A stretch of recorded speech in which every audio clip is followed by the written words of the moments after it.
thank you for attending the Scootly Scootcast Scootacular.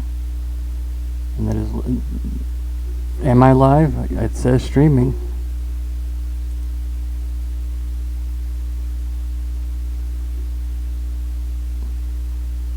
Am I not?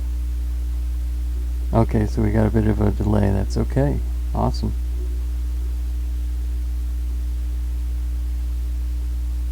Scootception right there for you, everybody. Alright. Welcome to the stream. I am Scootly Scoot. I am here with Loud, Dub, Portal, and Shaz. All in my friend list. You can look them up. Loudspeaker, Dub Ninja, Portal Prime, and of course myself, your host. Okay. We all do. So we are this evening going to start episode 3 of our adventure using the Pathfinder 2nd edition system. We've been enjoying learning the system. It's our first adventure. Every single one of us is learning it. Some of us have attempted adventures. I would like to say at the beginning of this, first off, the virtual tabletop we'll be using is owlbear.rodeo, and the character tokens we're going to be using are from forgottenadventures.net. They do have free tokens available. These tokens are not exactly what our characters look like, but they're free. What I wanted to do with our first adventure, just to show and prove it could be done, is do as much free stuff as possible. After this, we'll be moving on, maybe making it a little bit more professional looking, but we need to get through this adventure first. Maybe the survivors get to move on to the next level of gameplay. We shall see. Let's just do a quick review of where we're at, or how we got to where we're at. It all started out, our characters were captives in a mountain jail cell, mountain prison. They were considered trespassers by the local dwarf community. But luckily for them, conveniently enough, plot device enough, that very day they all were released, as it was a holy and sacred day, and one of the greatest dwarven heroes, and it was a memorial and a remembrance to him. Some of those people, some of the adventurers had been captive for years, some weeks, some only a matter of days. And thank you for posting that, Chaz.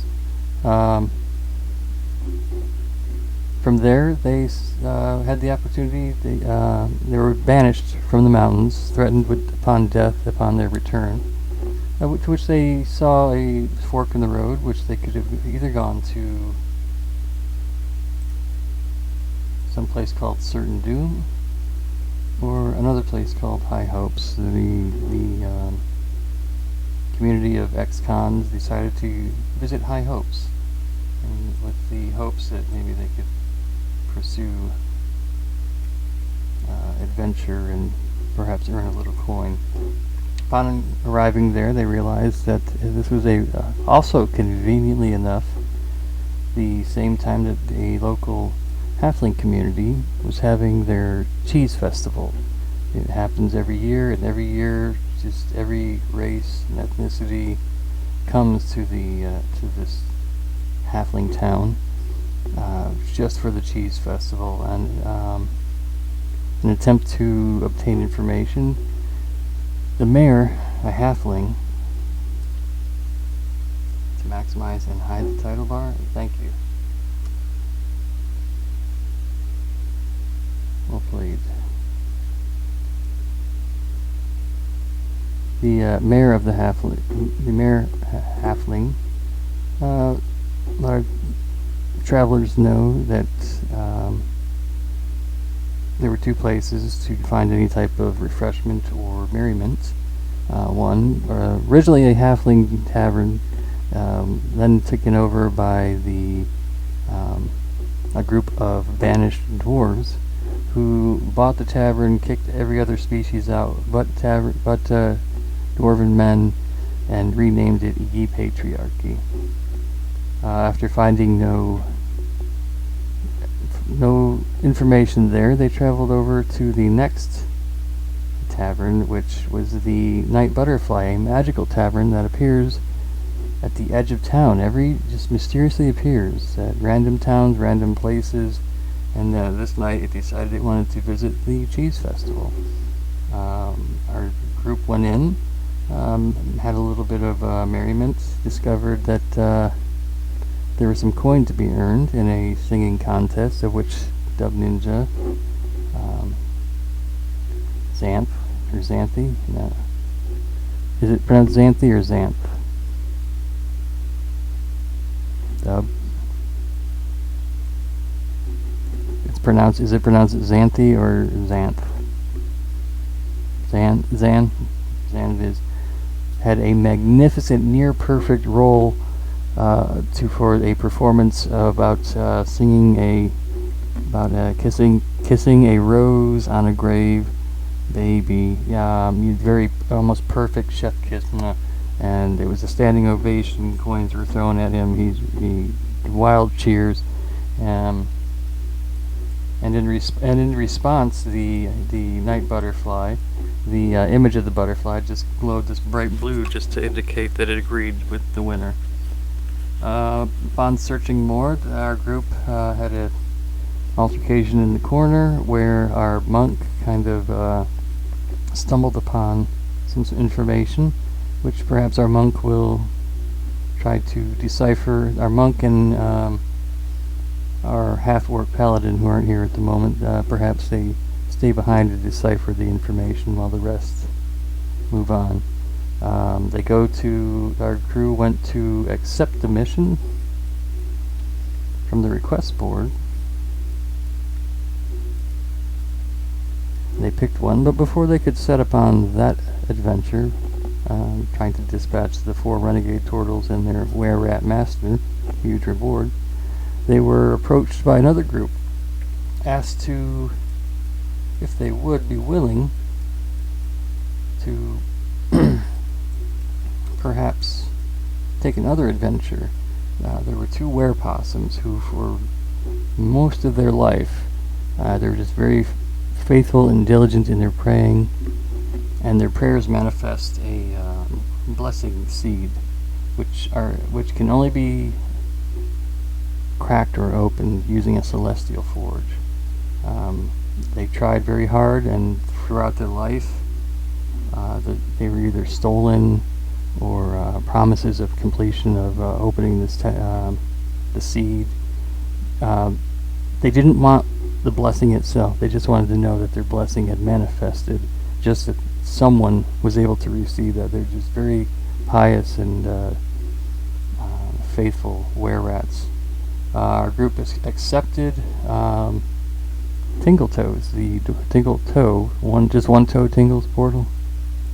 Tingletoe decided, just one, decided that he was going to sing a battle hymn before they left, and our barbarian sang to perfection, of which he rolled high enough that he also obtained coin. The mission, the task that they were asked to perform was to take the seed, to crack the shell, to release the blessing inside, and then just come back and tell them what it was. They could keep the blessing. Just tell us what it was, please. Dub has the seed currently. It was a caution as well. Somewhere, first off, the entrance to the Celestial Forge is somewhere in a cemetery. And first of all, and second of all, there's many hazards in obtaining it or getting to the place where you can reach the Celestial Forge. Many horrors and evil blocking the path. And in fact, somewhere they believe searching for this Celestial Forge also is an evil being called the Unifier. And he didn't have much information on, bless you, other than to say, I Bless you. No more blessings. Go back to bed. That's my dog. The level 17. You take notes. That's awesome. If we were, I'll just remember. If we were to, the person who hired you said, if I were to just randomly pick a level based on your ability and give you a level 1, the unifier would be a level 17. So that's just my way of letting you know that might not be the best idea to approach or engage. So while our monk and our paladin stay behind to translate the information they have, the rest of our crew travels to the cemetery, and that's where we begin.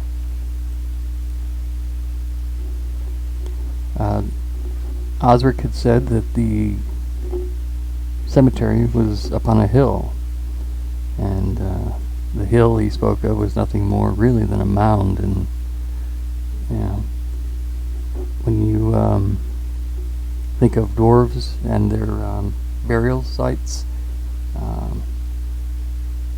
you could see high upon this mound was amidst the halfling tombstones and monuments, in the middle of the graveyard, at the very top, the peak of this mound, this hill, is a sarcophagus made of intricate stone as you enter in through the cemetery gates, and that's where you begin. It's foggy, it's nighttime, you hear from the distance behind you the revelry still populating and emanating from the night butterfly. Ahead of you in the dark night, plenty of fog, and you can barely see before you.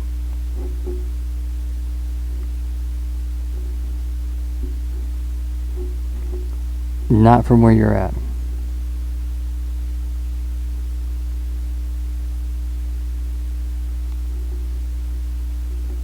You're at the gate, which is roughly several yards away from the top of this hill where the sarcophagus is at the top, and you're at the bottom.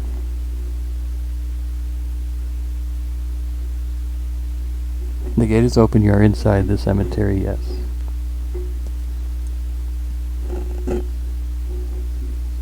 Proceed with caution towards the sarcophagus. I have to ask, as you walk closer and closer to the sarcophagus, you can tell, especially Tingle being a dwarf, you recognize just expert craftsmanship. This is above and beyond. This is the tribute to Balgrim, the dwarf that fell in combat.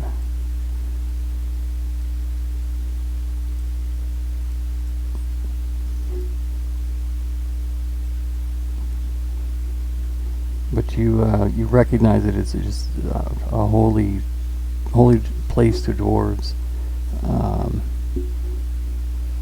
but it is very, very intricately and well made.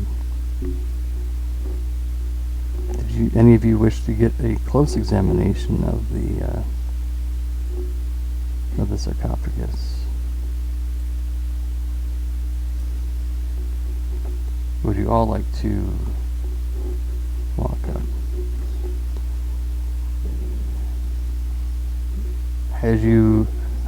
Somebody needs to. As you approach, as you get within reading distance of some of the fine print of the ballad, and right like where you're at right now in this image, I need.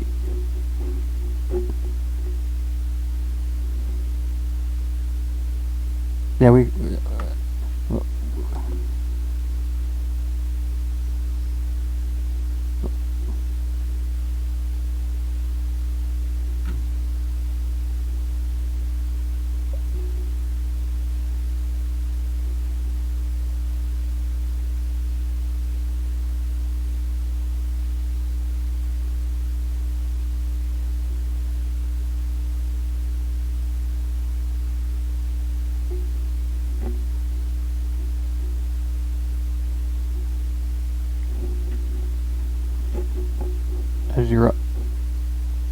as you're all there,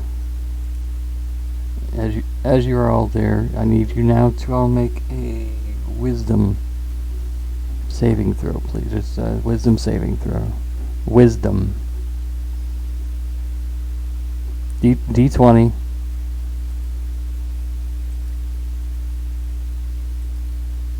D20. Okay. Xanthi got a 12.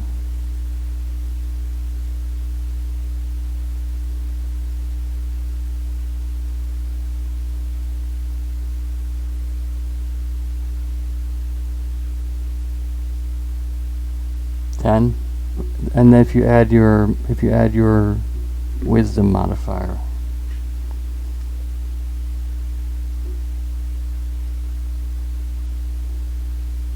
+1. Okay. 16. Dove had. No, so yeah, no bonus. Just go ahead and roll a d20 for me. 13. Okay, you didn't roll a d20.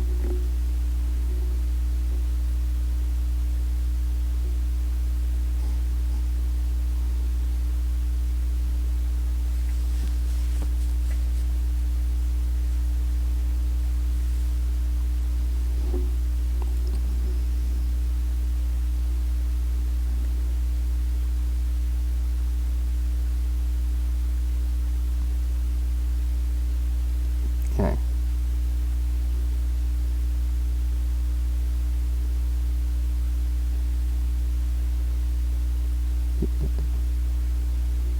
Right, so yeah, you rolled way high, Dub, so you're good. As you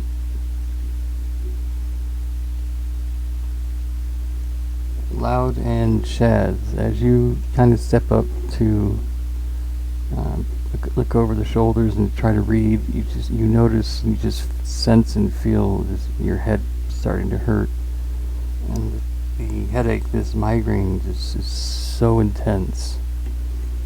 It takes you both to your knees, and you're unable to basically do anything but just you're basically frozen in this pain in your head. It's like a headache. Like I can't do anything in my head. This is the worst headache I've ever had, and it doesn't cause any damage. Like you don't take any hit points off, but it's just such an intense headache. You can't do anything but fall to your knees, your hands and knees, and you're just holding your head like, what's going on? I feel sick. You feel this like when there's barometric pressure change or allergies, there's this kind of this pressure in your head. You just start suddenly feeling a pressure in your head, and you look around, you see them on the ground. Dub, you notice like you just feel in your mind something's just like attempting to just fog your brain, but you essentially are able to shake off the effects, but it's like you're getting the beginnings of a headache, but nothing at all major. So you are hardly affected. Tingle is feeling this pressure building, but not to the point where our other two are on the ground on all fours, just in pain. Essentially a hangover, yes.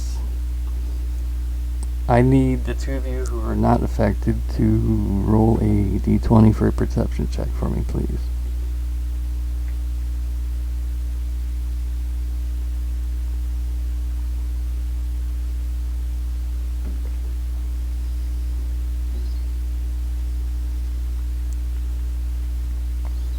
Tingle, you look over and you see those not the other two on. You see Plix and Mr. Shazvis on the ground, just in agony, and you see Xanth just kind of like what? Just kind of shaking his head, shaking it off, and you realize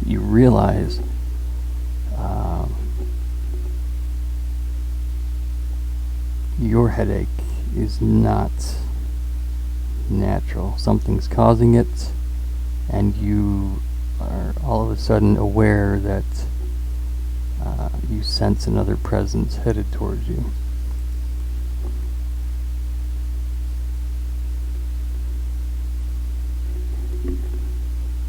I'll even let you get ready if you'd like. If you'd like to draw your weapons, get prepared, whatever you'd like to do.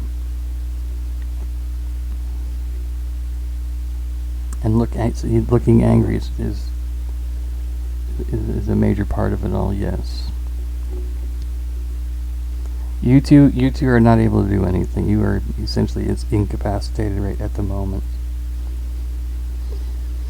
Almost forming from the mist is a being that, as it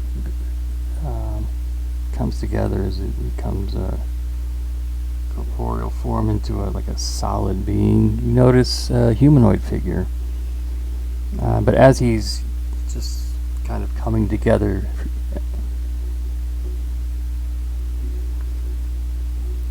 as he forms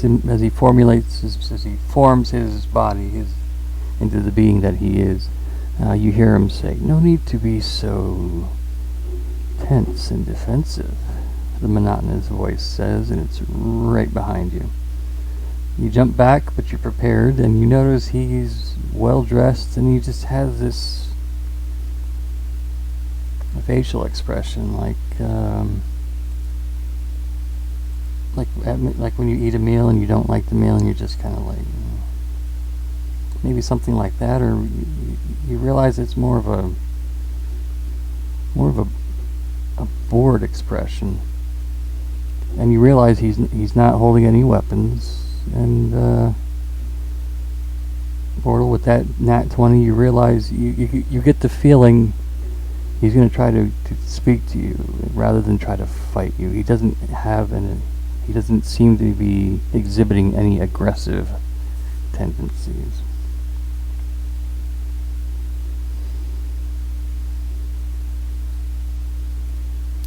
Who are ye?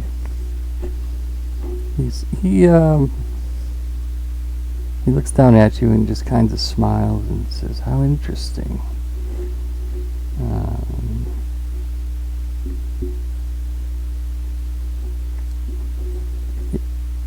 He casually looks over at you and just smiles and turns his attention back to Tingle, since he's the one that seems to have noticed his appearance. He says, "Hello.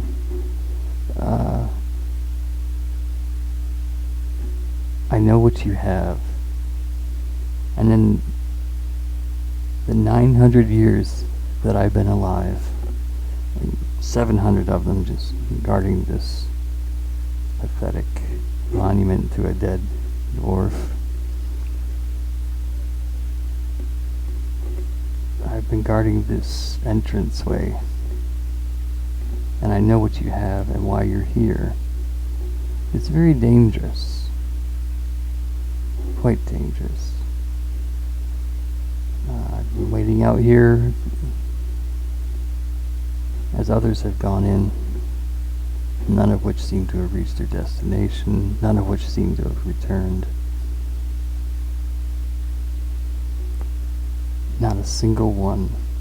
There have been those that are clearly more powerful than you that have tried, and more knowledgeable, and he looks down at you, Tingle, and says, some more taller than you have tried. But are you capable? Are you worthy?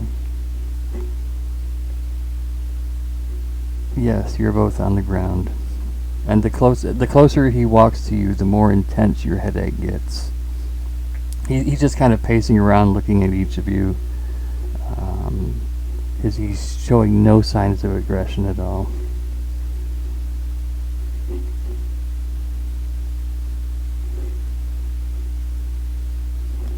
And he says, but why risk it? Give it to me, and I'll see to it that your task is completed, and you're welcome to all the accolades. I have no need for such things.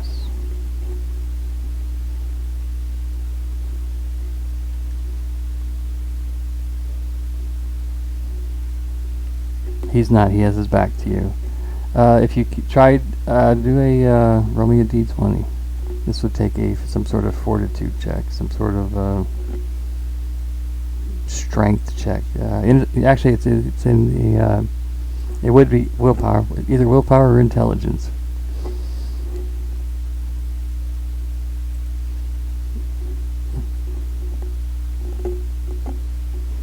So you go to move, and in your head you're moving. You're like, I'm moving, but nothing's happening. You're quite still right where you're at.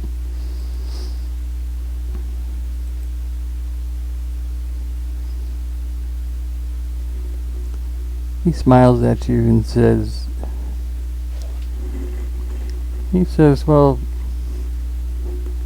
since you refused my help, I could quite easily take this, but I believe it'll be easier to take what I desire from your corpses.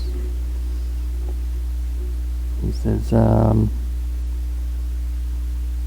you what, first, I've engraved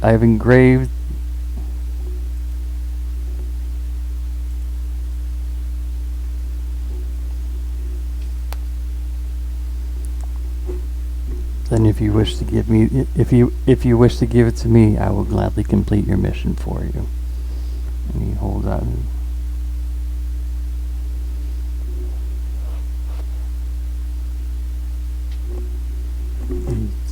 Quite so, and he steps back out of range to give you a chance to confer with your companions. He lets up, but your headaches, you can stand, but you're not really capable of much other than standing.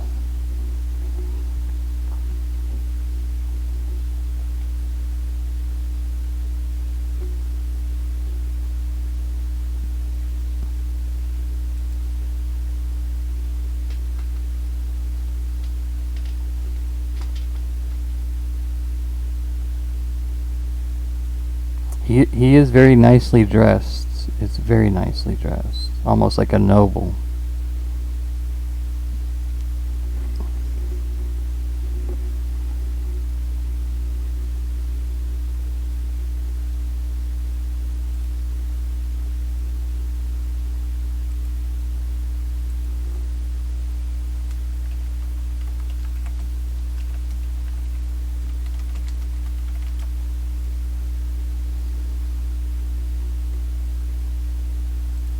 Right, give me a second.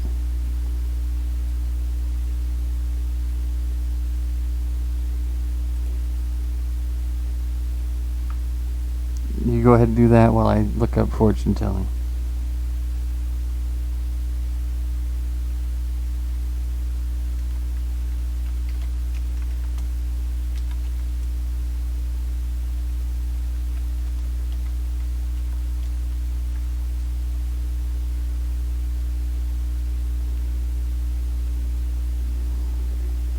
Tingle, you look over to Xanth as if to say, I got a bad feeling about this. And before you say anything, Xanth looks back at you. He looks over and you look at you, and you're just like,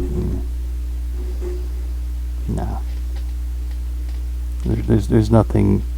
He's not been aggressive, but you get no good feeling about him. You get no good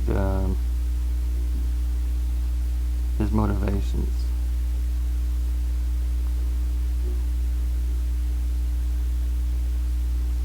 The person who offered to complete the mission for you, he's just kind of smiling, smirking almost. No visual scars. Would you like to roll would it be perception or investigation? Well, he's right there in front of you, so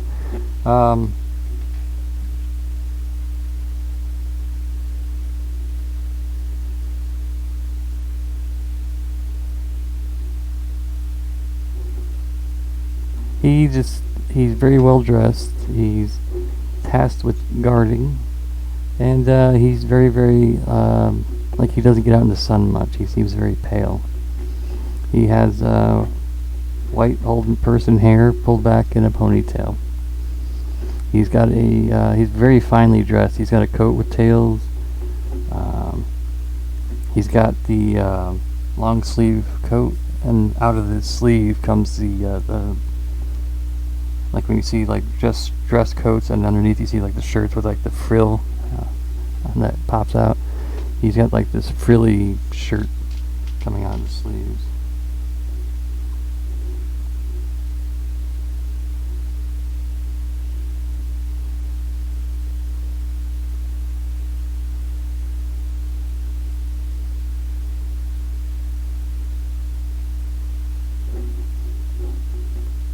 He's got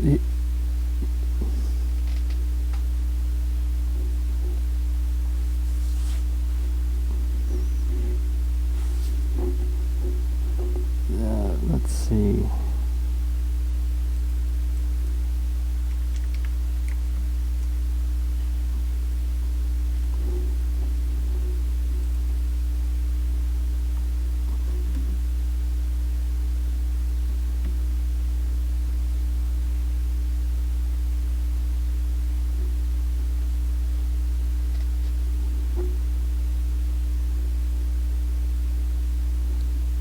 Hold on, you might choose two abilities. Fortune telling lore.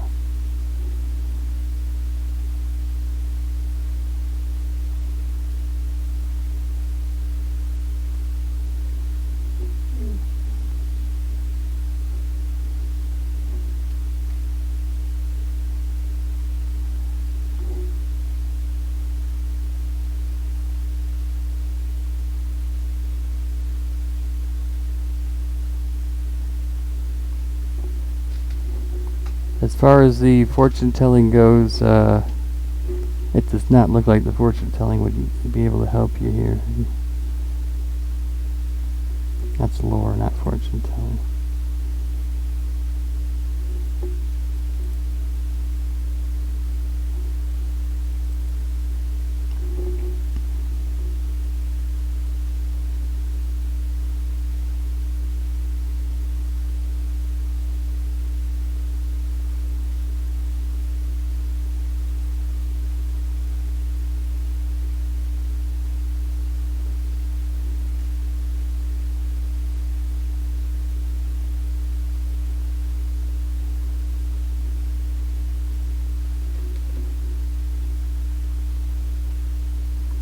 But it would be at a definition.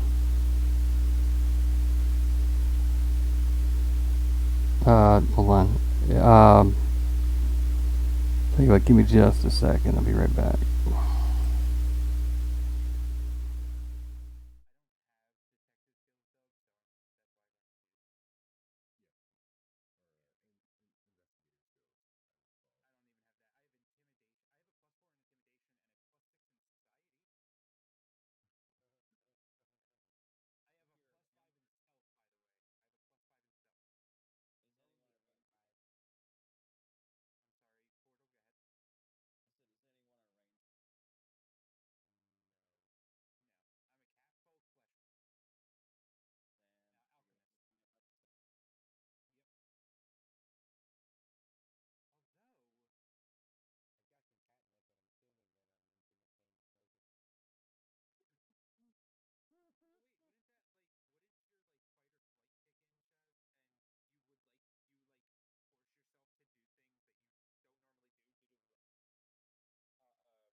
Yes, if you'd like to, since you're the one that's able to read Dwarvish, you may.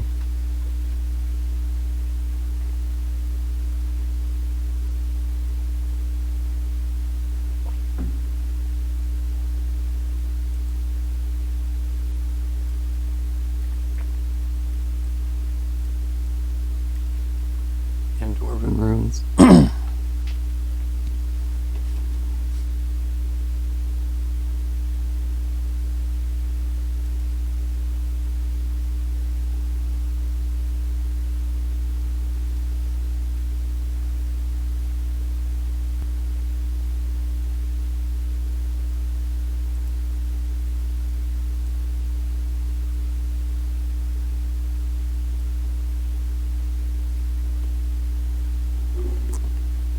He looks down at you as you're barely able to mouth the words, and he's like, "How very interesting, and how very altruistic of you."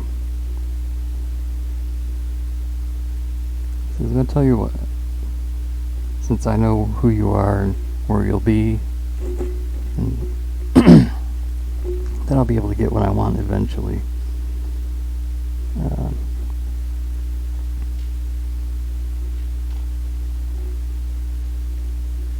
He said, "Well, it's very kind of you, young sir. My name is Alucard, and I am the sentinel of the gateway. So it seems. Alucard."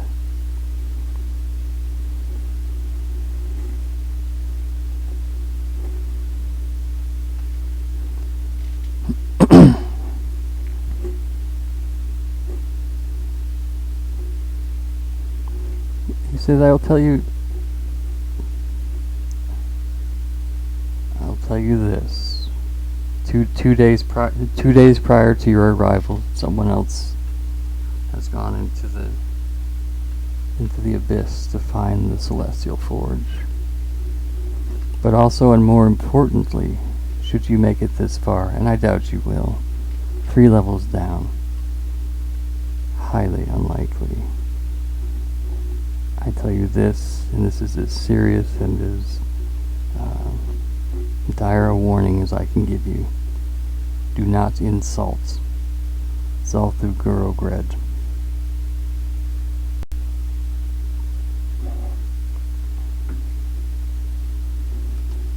Zalthuguragred.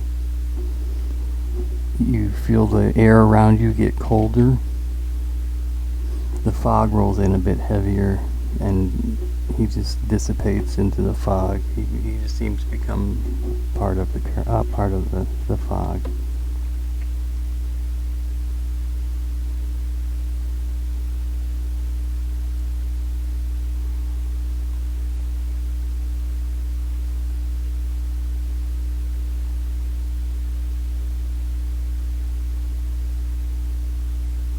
Now, Tingle,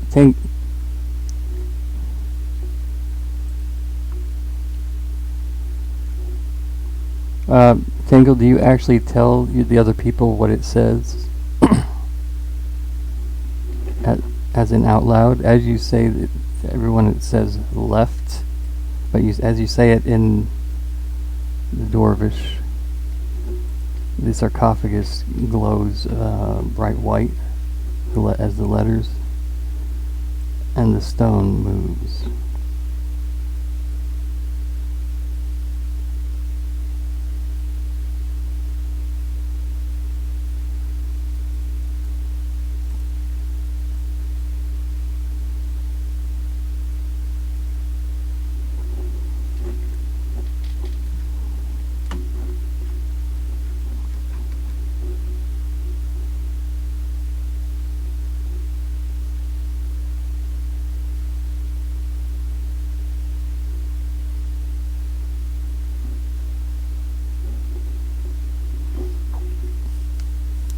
In front of you is a staircase leading down.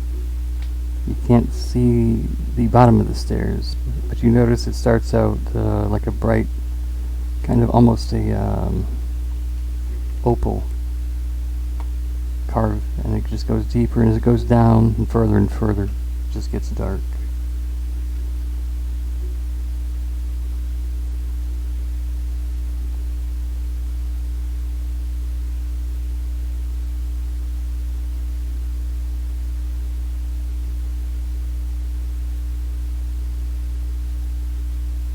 Okay. I believe dwarves have dark vision already, don't they?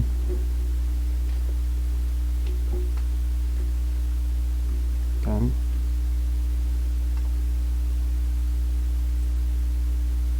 All right. How are we doing? How are we doing this as far as going down the stairs?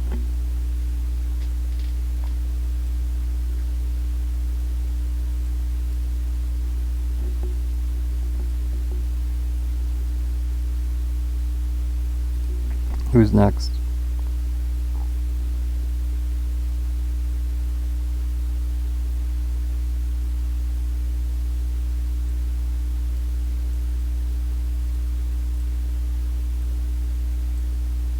Bringing up the rear.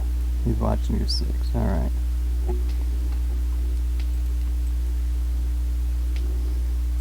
Yeah.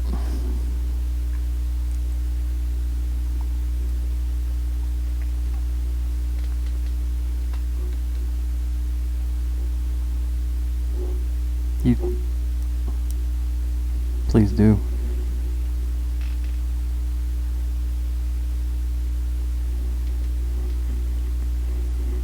As you go down the steps, you realize the staircase gets narrower and narrower. Enough to go single file. Xanth, you have to bring your wings in a little bit.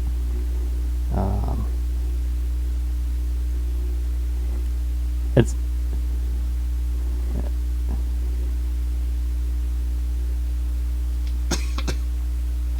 you realize that this stonework is magnificently carved. You've seen ancestors who haven't been able to carve as magnificent as this. So this has a very extremely high aesthetic artistically, and you're just fascinated by it. But you don't detect anything in the dark. As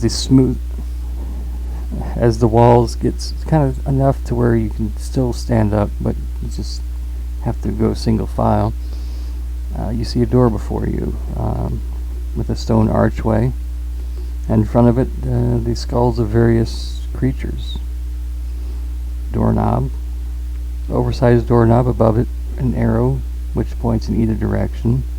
The stone carvings, and then a symbol up at the top. The floor stops being a stone finish, and it's kind of dirt and rough looking, with stones coming up out of the ground like rough natural stones. But there you are, there's your door.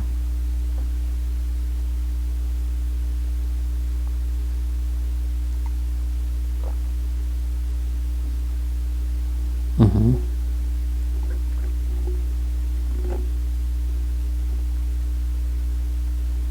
You can all take time to prepare to it.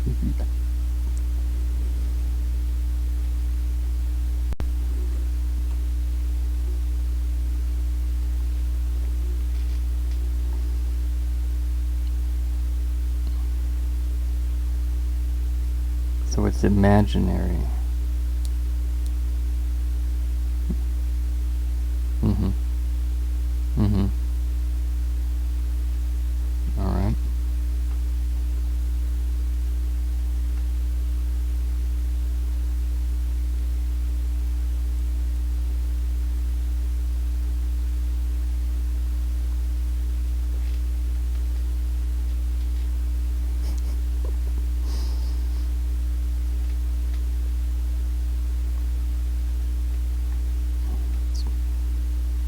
So you're smoking some nip before. As you are flesh warp, I'm gonna say Shaz's catnip does not affect you the same way.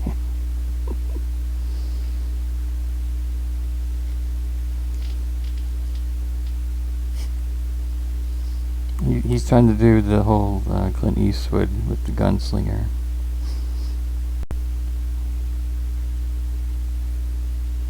Afro Samurai.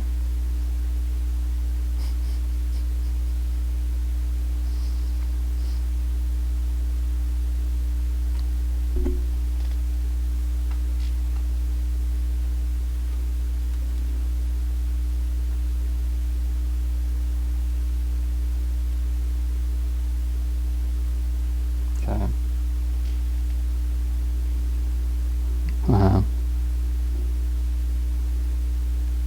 So you're searching for traps. Roll for perception for me. Unless you have any type of feat, or you feel around, you look around, you realize that although there's like a magic focus on the door itself just seems like a regular door with an arrow on it, pointing in each direction, and then a some sort of artistic symbol above it. Yes.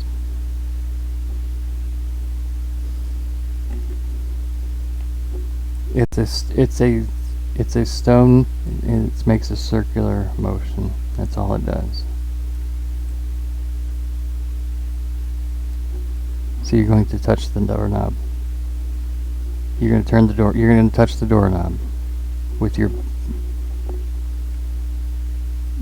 bear cat paws. To be clear, okay. Bear cat paw. So not a glove. You don't use anything to turn the knob. You turn it with your paw. Okay, that's what I was trying to find. You reach out. You turn the doorknob to the left, and the door just kind of pops open just a little bit, and just slowly, kind of exactly. It makes no noise. The hinges are very well greased and oiled, so it makes no noise. Behind the door, you don't see anything just yet.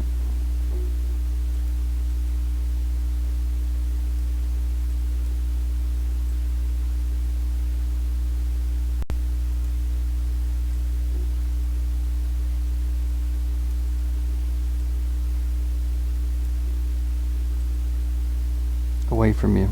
It's opening to inside the room.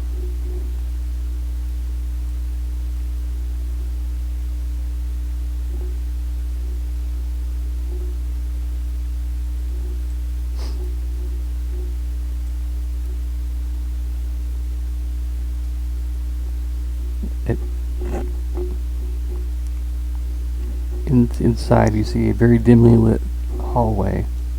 Above you, you see the strands of like light energy, and they just kind of dissipate. And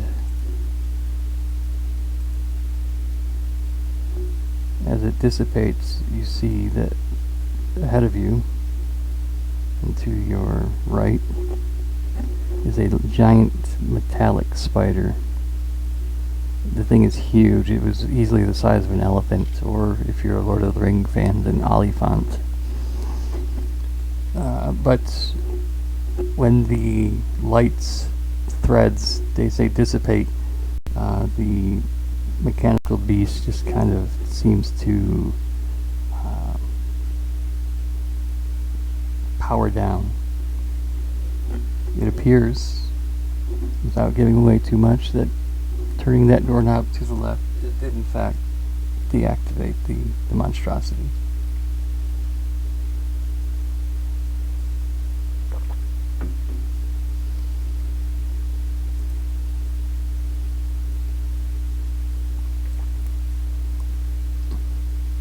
Do you have to say?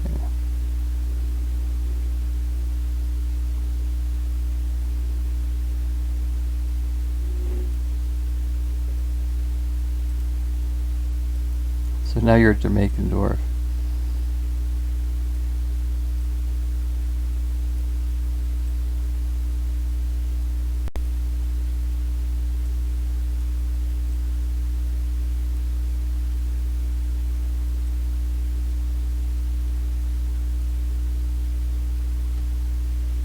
Everybody knows. Giant spiders make everything better.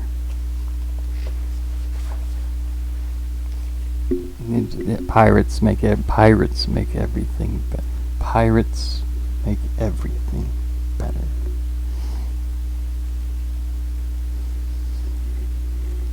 I sent the link. As you all shuffle in, walking down the hall, you just kind of stay alert, realizing that there's a giant spider, metallic spider right there. Could it be deactivated, or is it still active? You shuffle it. As you enter in the hallway, the door closes behind you. It just kind of disappears, and behind you now is just a wall, no door.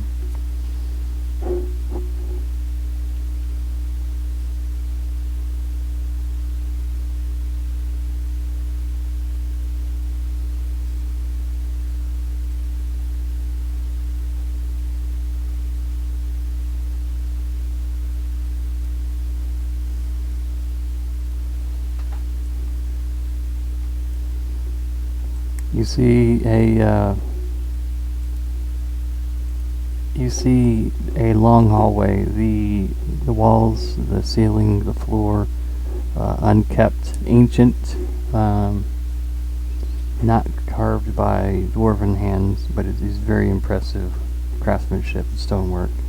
You don't see anything. You just see the bricks through the walls. You see the walls itself, cracks on the floor. But still, it's a very, very ancient hallway that you see before you.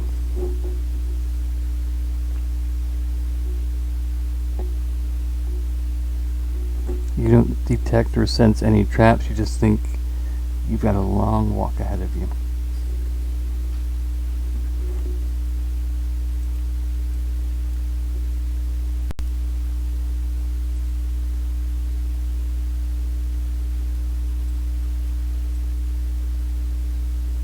It's not wide enough for boats. So I guess portal will stay a little bit ahead of you. So kind of like that. Okay.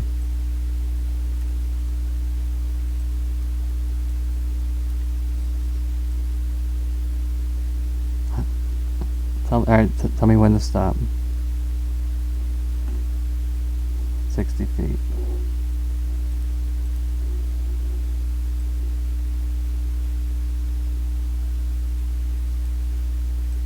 What's your speed?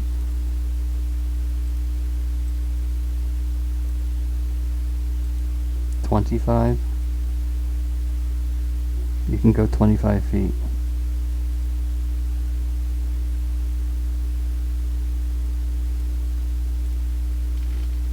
That'll take him 2 actions as well.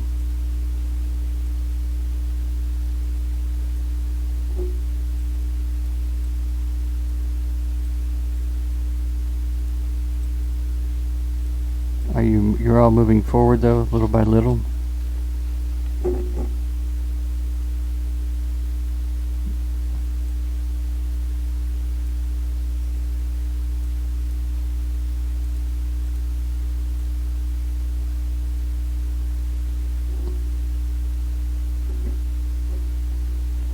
Nothing there either.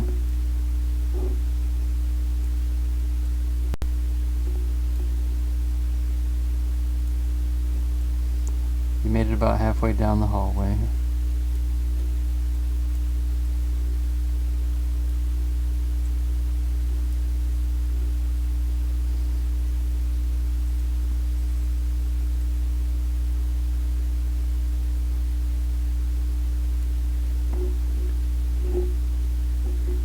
As you look around, you say, "Yep, that's stone, all right. That's it. That's some good stone. That's some good stone."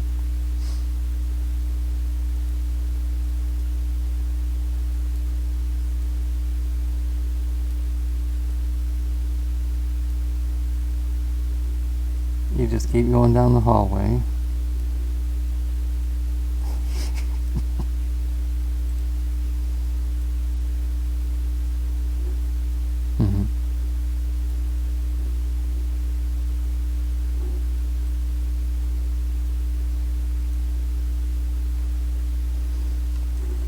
You notice to your left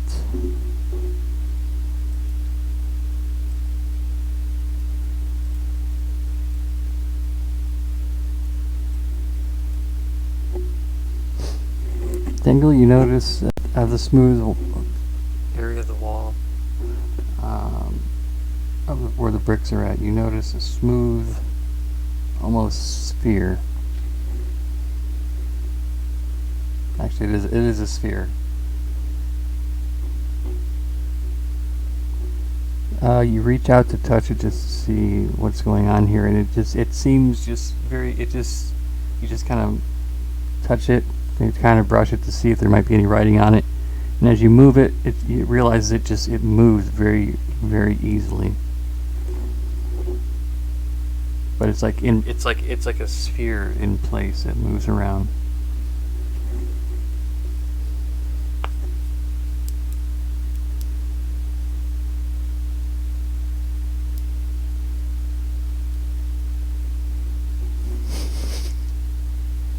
That they did.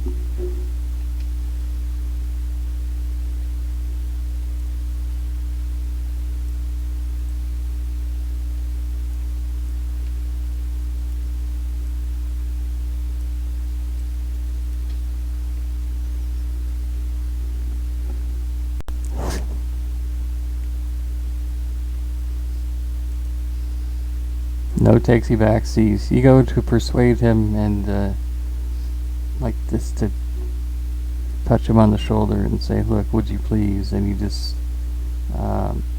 as he looks over to as you reach up to touch his shoulder, he turns to look down at you, and you just kind of put your finger in his ear, and he just kind of looks down at you with disgust, and it's just like, bruh. Tingle, as you examine the sphere, you notice all of a sudden 3 holes in the stone, not unlike a bowling ball.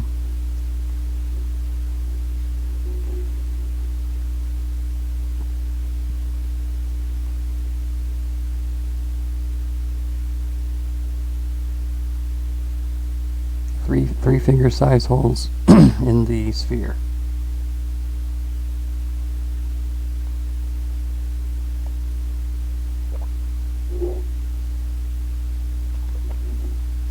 This thing is the entire size of the wall.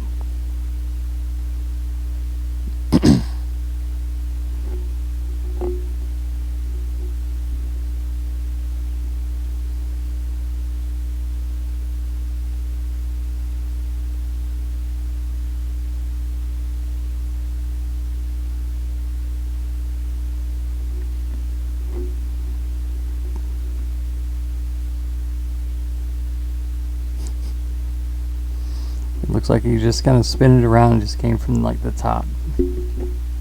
But there are clearly 3 holes in the stone. Finger size. Dwarven finger size holes.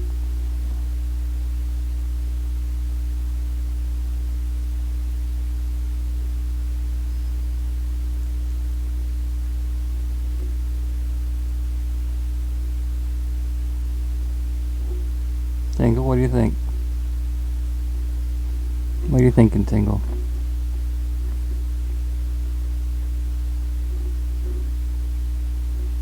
No, I'm saying Tingle. What are you thinking? Tell me what you're thinking.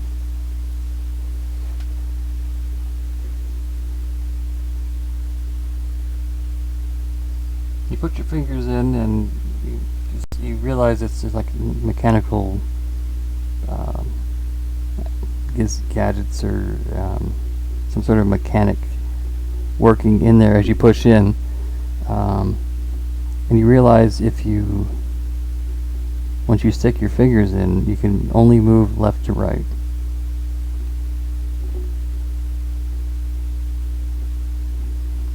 You move it to the left, you hear a click, and at that point you can only move it up or down.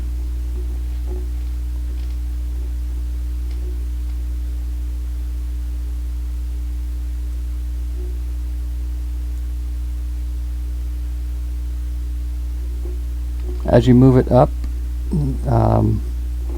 your fingers like kind of eject, like spring-loaded eject. Your fingers eject, and it rolls away to reveal a passageway that you can then go through. You can either go down the path you've been going, or if you like, you could go through the doorway that the giant bowling ball was in.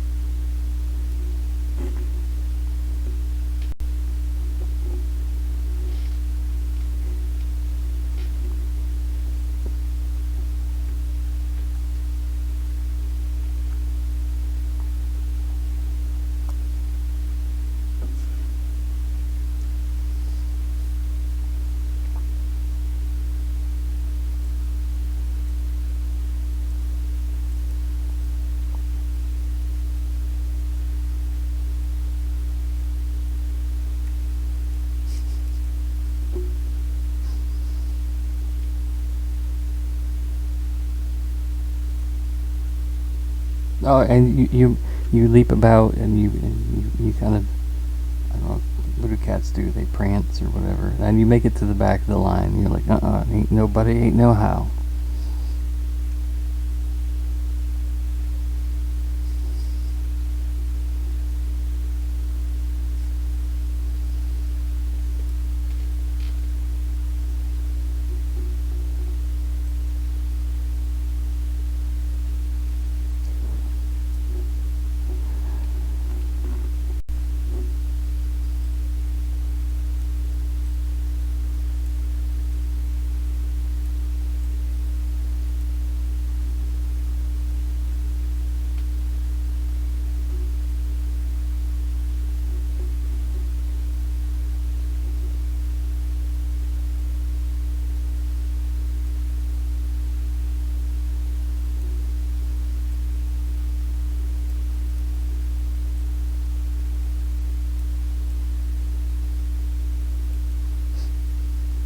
So who else going into the secret chamber? Everybody but...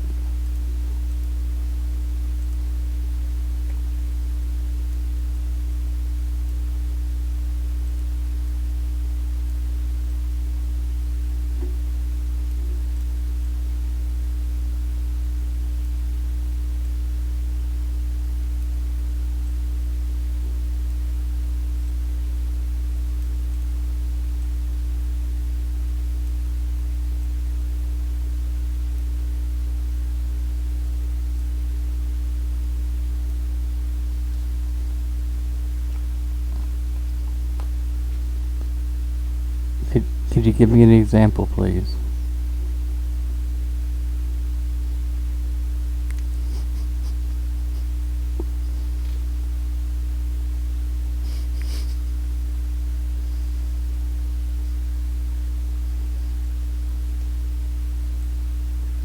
What do you mean?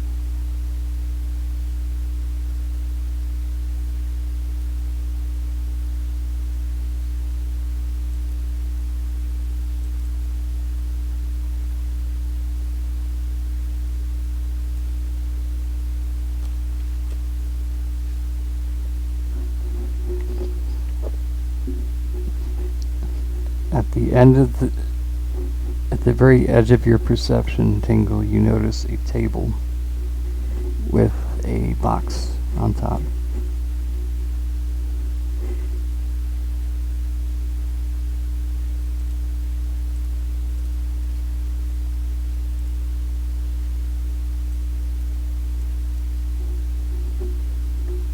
The box it seems to be made of wood with a flip lid.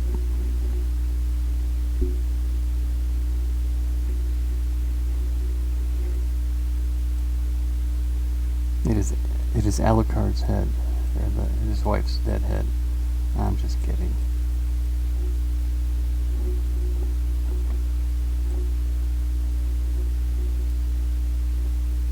The box is on the table, and there's a lace tablecloth underneath it, kind of covering the table. The table's made of wood.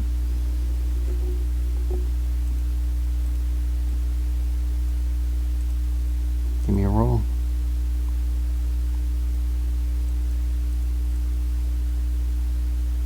Just general perception, unless you have any type of investigation, maybe.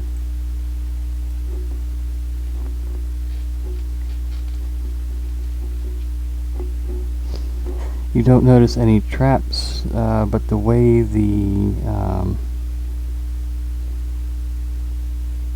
you don't see anything that would indicate that there's any type of trap, either on the table, around the table, or on the box.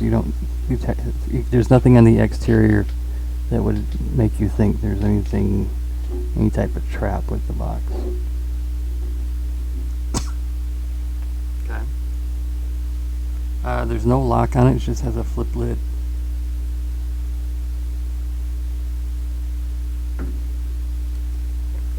You open the box, and inside the box you notice 1, 2, 3, 4. There's 4 of you.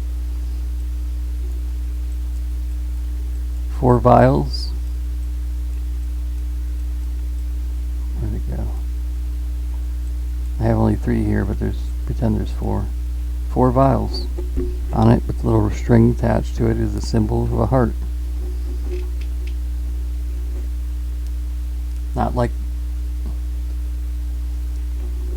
Not so much love, but not love potions.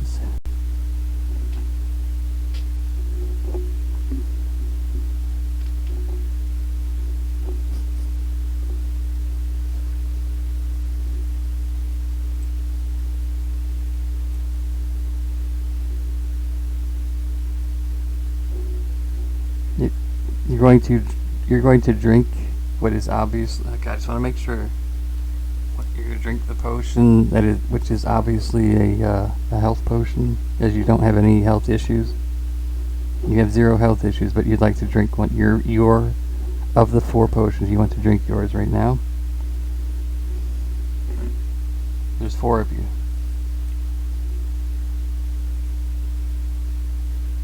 Tingle, Xanth, Mr. Shaz, and you. 1, 2, 3, 4.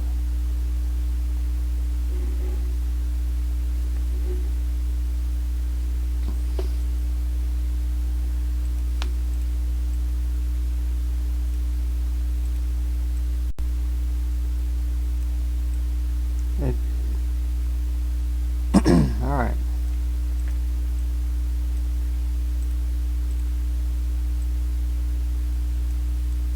I'm not saying you can't. I just want to make sure that you...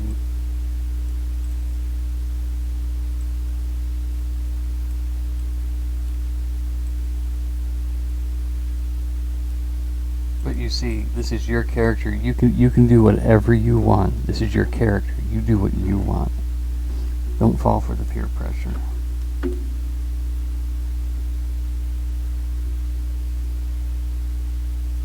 Okay.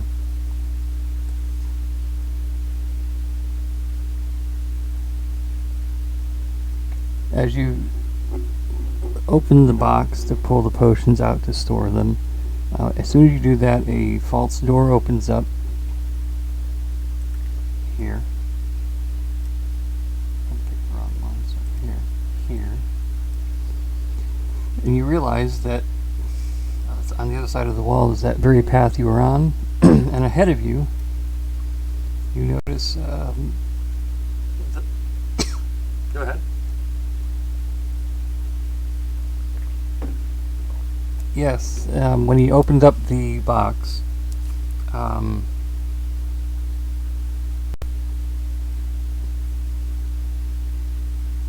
you open the box, the secret door opens up. You're able to come out, and you realize that's the path you were on. But ahead of you, directly in front of you, starting very close to where you're at, is a stone bridge.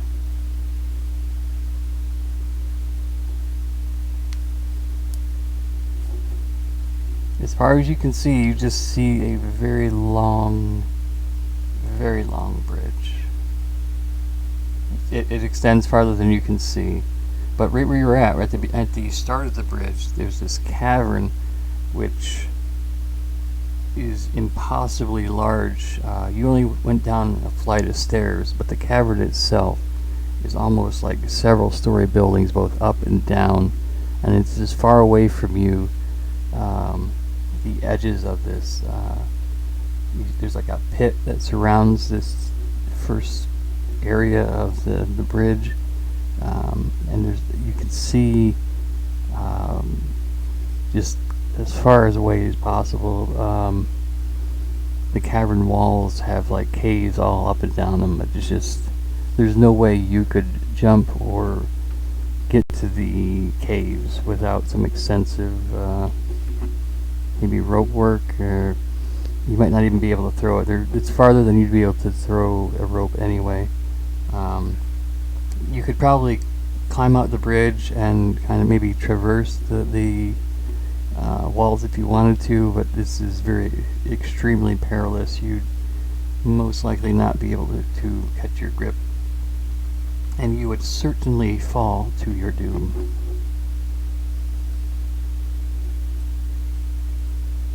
You move forward onto the bridge. The bridge is solid. You notice with your dwarven eye the stonework is impeccable, just like everything's been so far.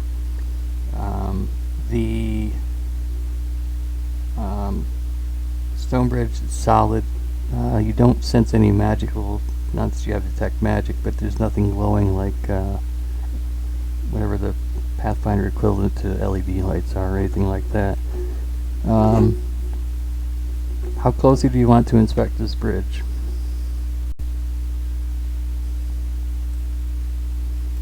You begin to notice there's a smell coming from the bridge. Not like a rotting corpse, but almost like a soap, cleanliness.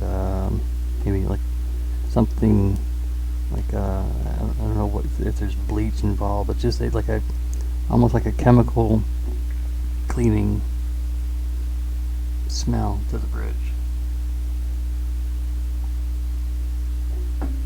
If you like.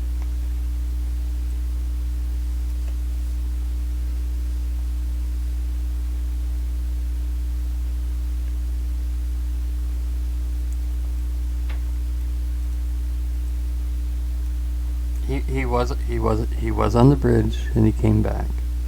You notice he has like footsteps where he stepped. That the bridge was so clean that the dust from his boots, you can see the boot prints on there. So you can tell that he was on the bridge. You're gonna take.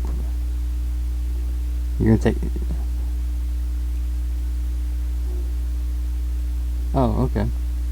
If he's still on the bridge, nothing seems. The bridge isn't moving. It's not collapsing. He can sense with his mighty dwarven stone knowledge that this is a solid and well-built bridge.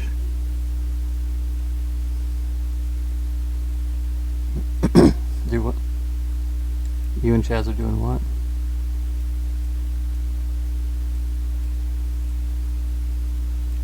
Oh yes, the bridge is quite sturdy. Not moving at all.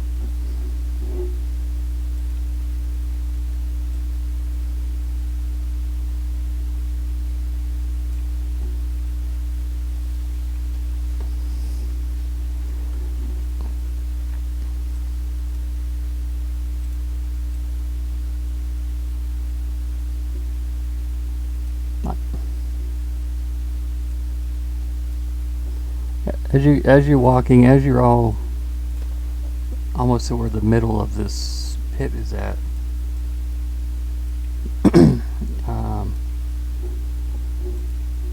Chaz is kind of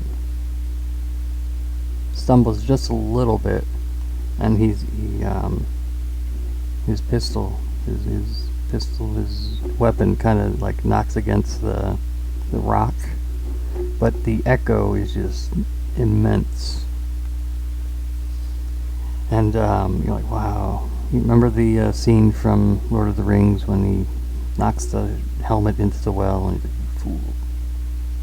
It was kind of like that, but there's no Balrog here. It doesn't go on forever. It just makes the noise like dun dun dun dun, almost like the Inception sound. Bwang.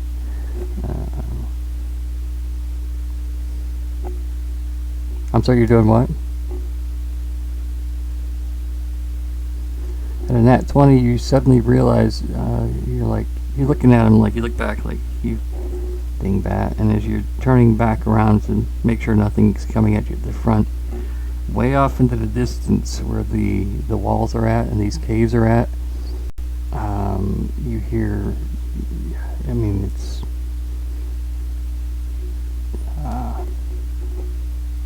distance, so it's not like it's screaming where they're screaming at you in your face, but you can clearly hear war yelling, and it's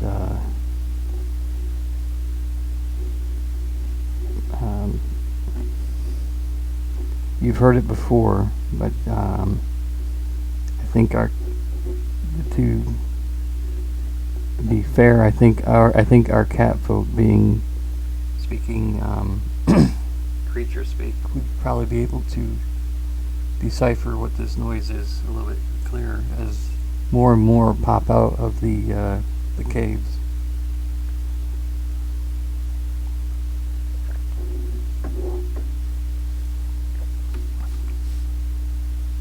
Loud as you if you'd like.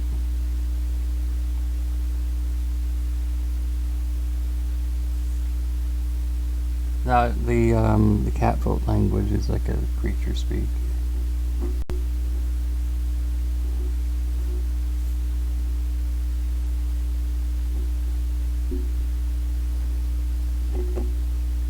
Jotun. And you don't have that, Chef?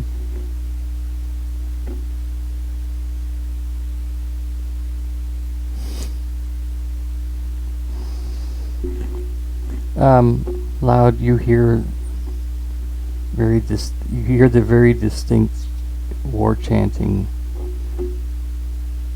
of a kobold, and it gets louder and louder.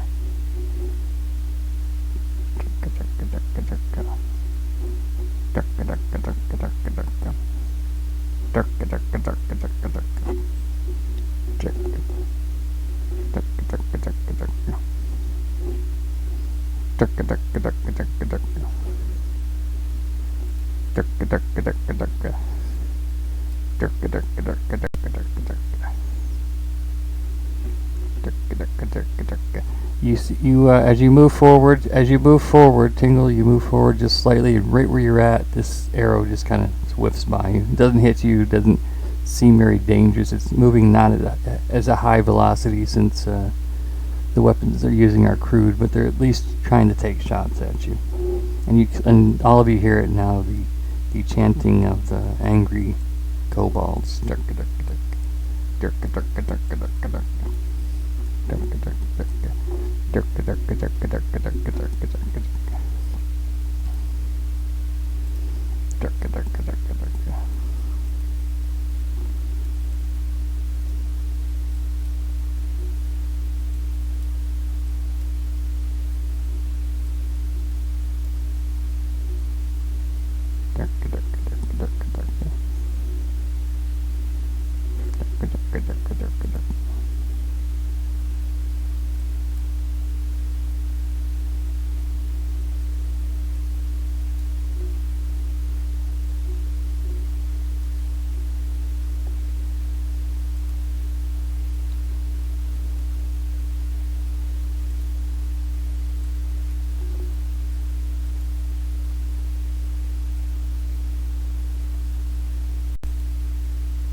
You can keep a pushing.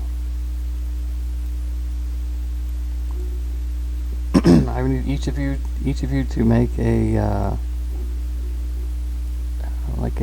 evasion check. D20 for me, please, for evasion. Usually.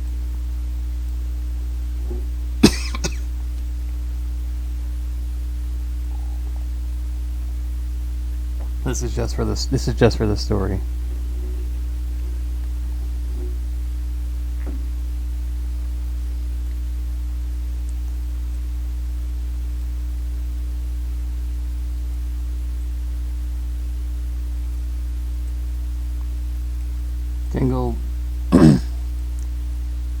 Tingle puts his head down. He just keeps running, and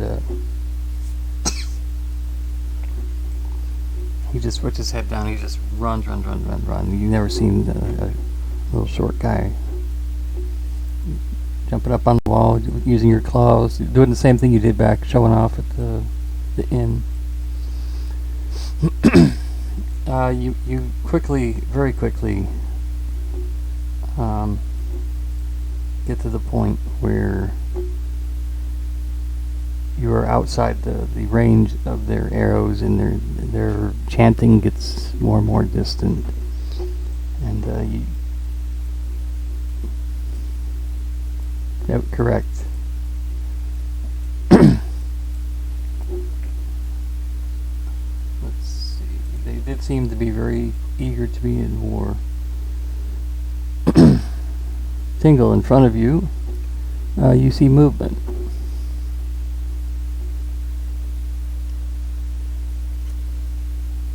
You see,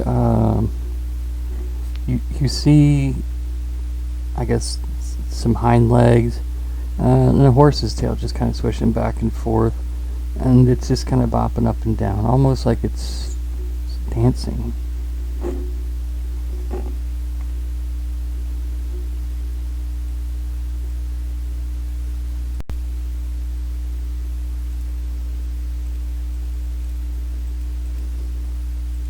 To see what it is,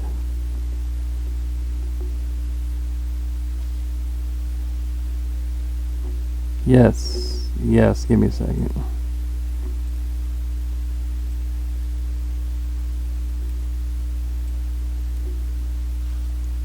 How's that? We good? Better? Good, better, best?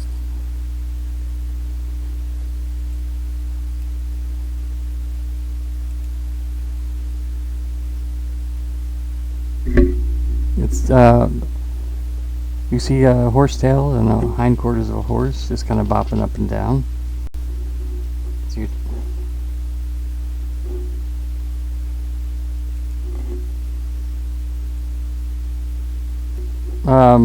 this horse, it has you can see that it has wings that it kind of like fluffs out and then brings back to its side. It still has turned its back to you.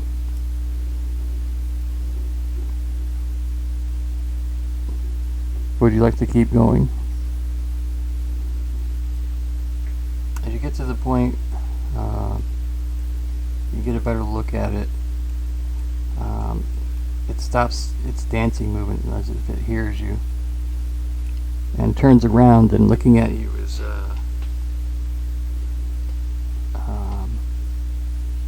this beaked head, wings with a horse backside. It's a hippogriff. It has this bucket in its mouth, and you realize, and you see on its front, I guess, arms.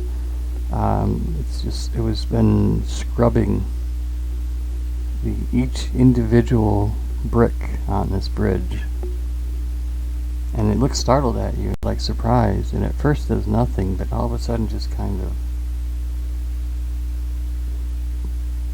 tilts its head and looks behind you and looks at all the dirty footprints you left behind on this clean bridge, and looks back at you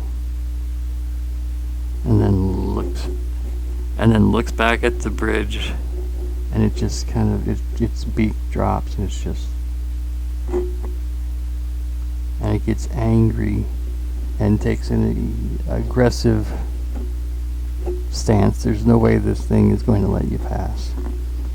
I need everyone to roll a d20 for initiative, please.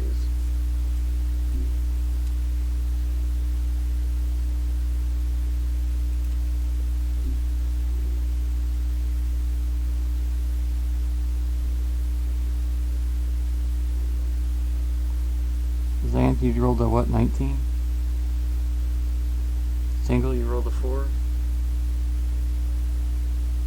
5 with the modifier. Loud, what did you roll? 13. 13 for Loud.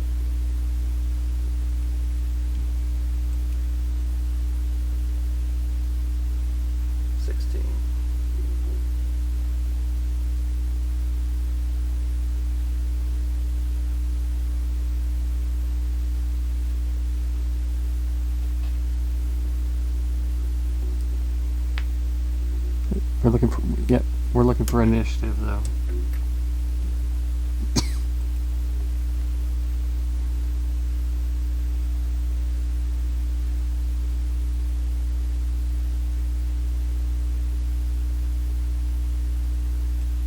That's fine. No,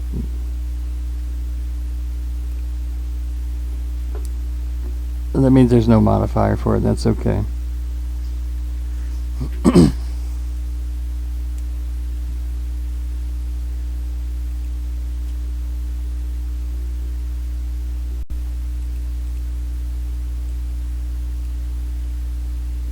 Yeah, each one would be...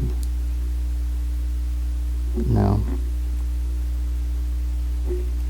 Zant, as you're in the back, you can move. You have 3 actions. You can move and attack, but right now you gotta get to the front of the, if you want to be the first one to start. The bridge is small, narrow.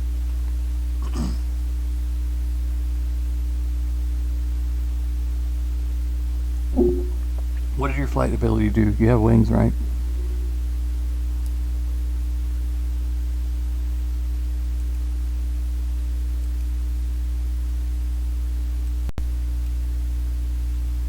On vertical jumps. I guess you could.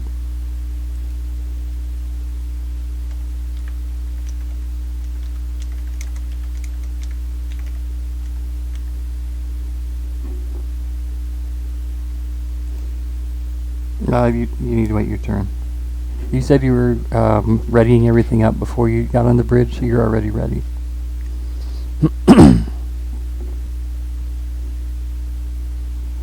Alright, so you're going to, first action, you're going to just kind of move forward, take aim.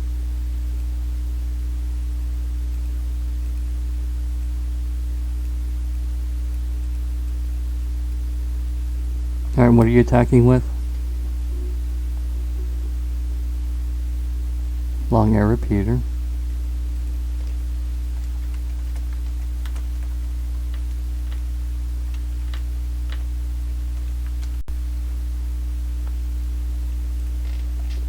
I just want to see what the damage is on this. Damage, 1d4 piercing. Alright. Alright, I need you to also roll a d4 for me, please.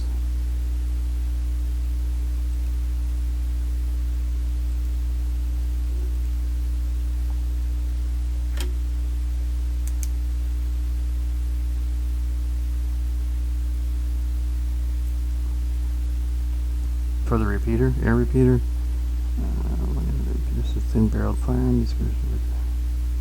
Repeating weapon is typically a type of uncommon.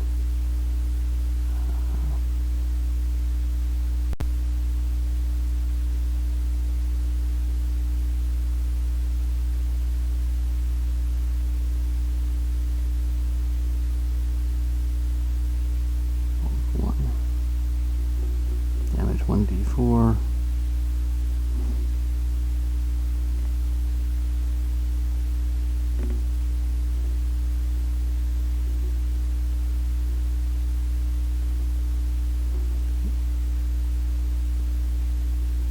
1d4, but it can hold up to 8 pellets. I guess we have to do each attack. So you rolled a d4 and you did how much damage?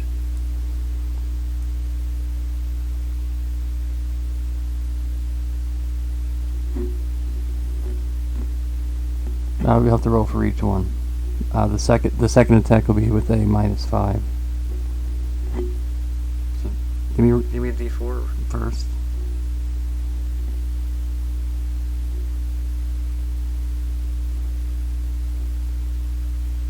So 4.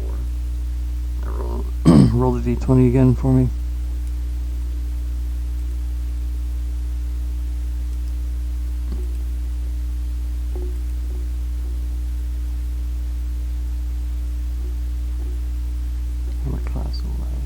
Yeah, so you hit. Now roll that d4 again for me.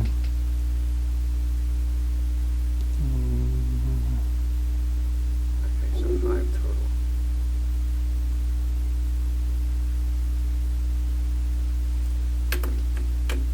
It's now the Hippogriff's turn. The Hippogriff does not like the fact that you just sullied her bridge. And she reaches out to attack the closest to her, which would be Tingle.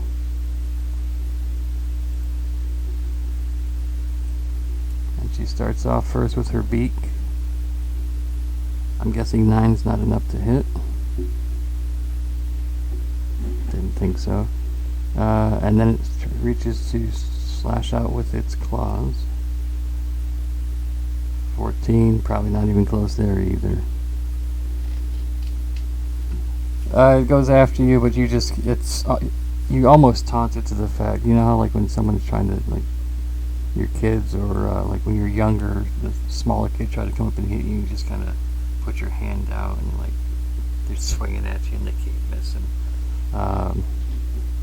Essentially, it tries to come at you and you're just like, ain't no thing, and you easily dodge its attacks. Loud, you're next.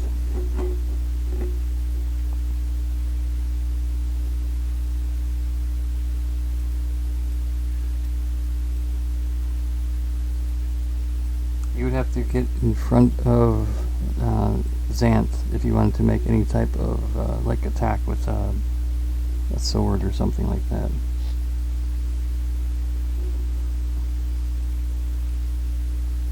You would have to take one action to get in front of him and then a second action to attack.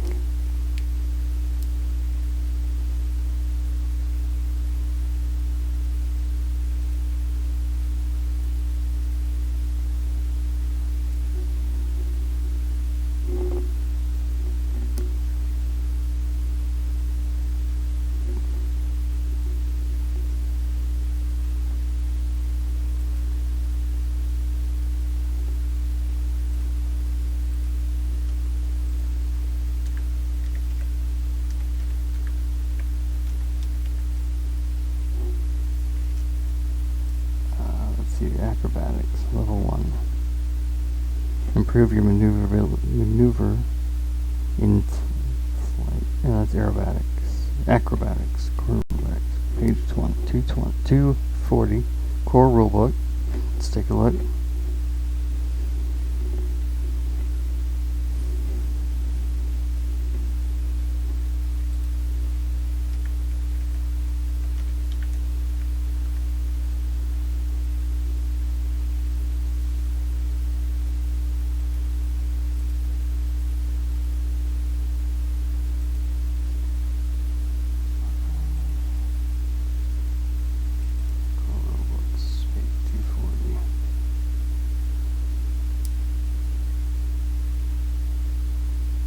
The announcement was I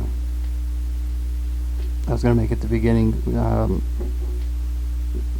Portal actually went out and got the subscription to the Foundry Tabletop Gaming system. So my goal, my belief and understanding is that we're going to try to finish this first adventure as cheaply as possible using the ones we have currently, and then at the start of our second adventure, we'll be using a not just a fancy system, but a fancy schmancy system here.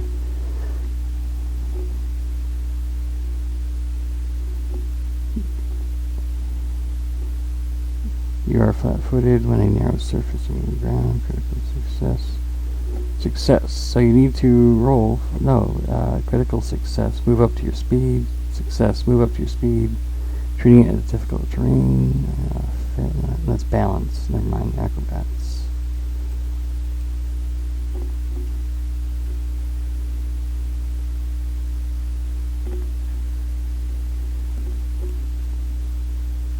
This is just general acrobatics and not a specialized acrobatics. Okay, that's fine.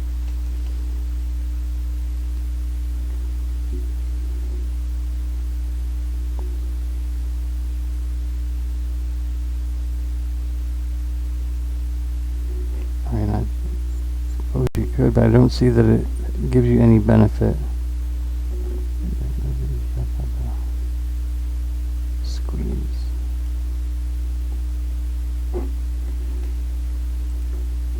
I mean, I'll check up on this again and get back to you, but for this game for now, I'll say, yeah, there's no real benefit to acrobats.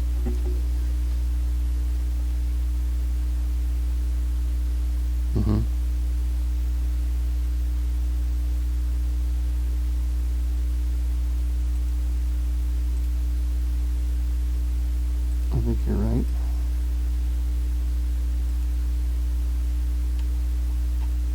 Intimidation.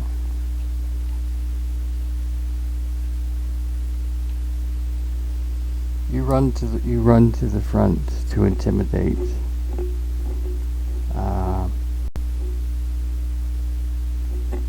And you go to just like bar your claws, draw your weapon, whatever. Just roar as loud as you can. However, that roar you did earlier left your throat kind of sore and dry. It hadn't fully recovered, and when you go to just intimidate, you're like, rah! Instead, it just comes out as a.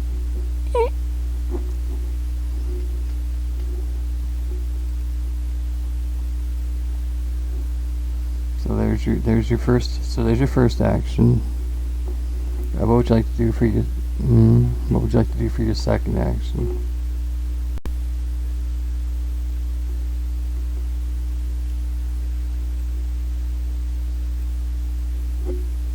You want to do that now instead of at the beginning of your turn?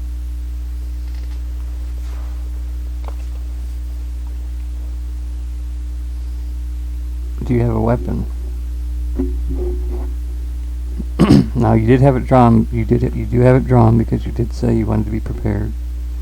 So you do have it drawn. Would you like to attack with your short sword?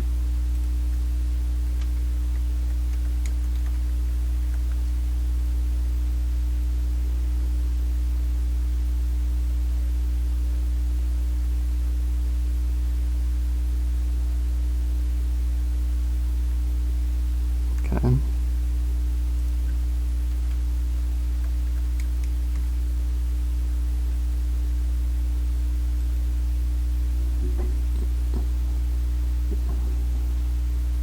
Misses. You get 3 actions. You can roll. You can do a second attack, but the second attack will be at a -5 on the roll. But you can definitely try.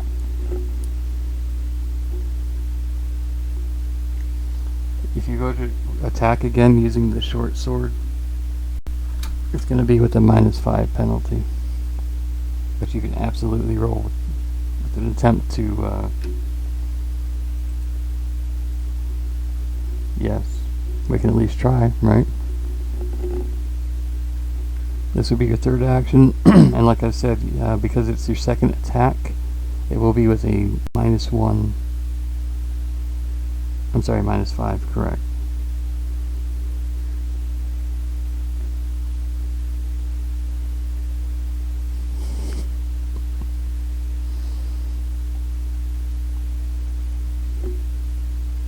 A nat 15.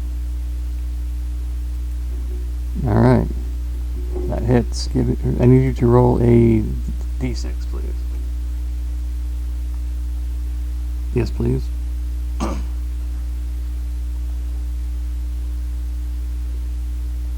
4 more damage. Got it. Shaz, you see the events folding in front of you, and as soon as you see the hippogriff take a slice from the short sword, it kind of stumbles back, shakes its head like, what's going on here? I just want a clean bridge. And it seems stunned. It takes a step back and it looks up, and you realize this is your moment.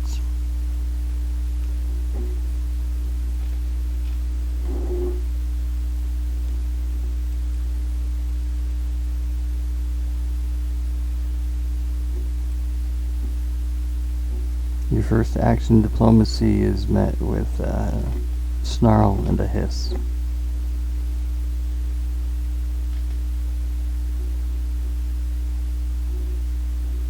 All right, what's the range? And what type of what weapon are you using?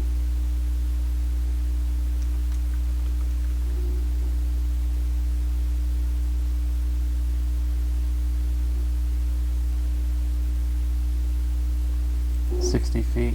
You can shoot up to 60 feet.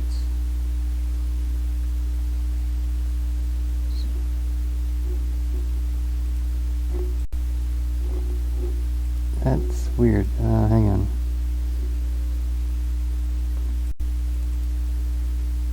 Let me do this.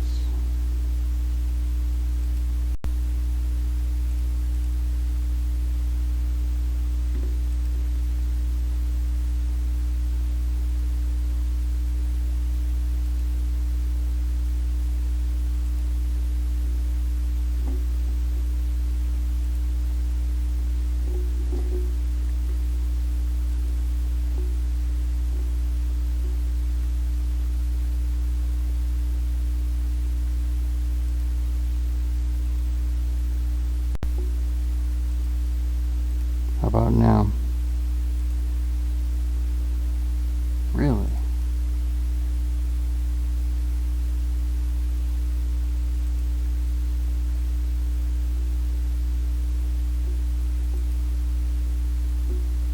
Oh, wow.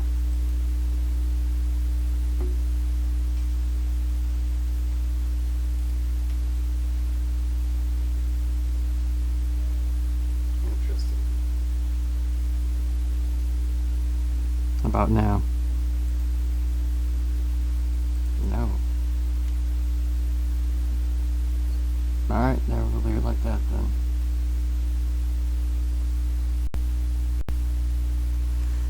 I need you to roll a d20 for me, Shaz.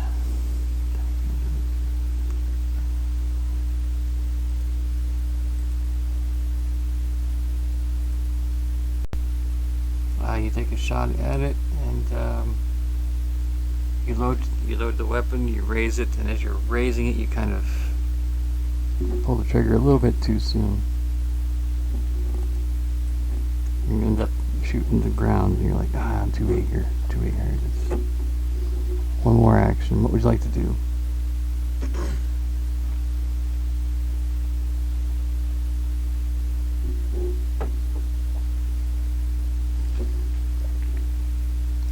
Correct. Alright. Correct.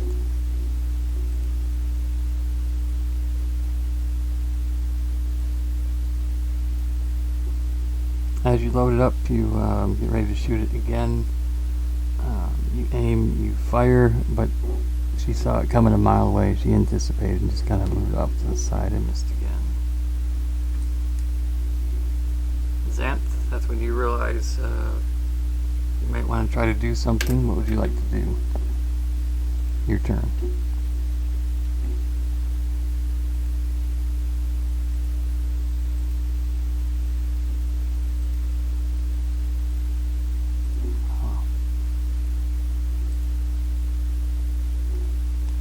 No, you're able to just kind of like float up a little bit and I guess shoot. And that was a, what kind of gun?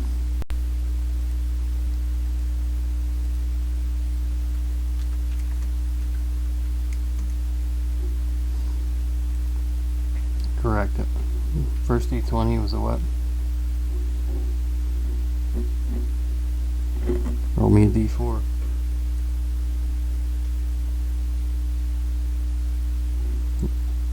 Got it. I'm gonna keep going then. You take a shot, like you hit its wing, it just winces in pain.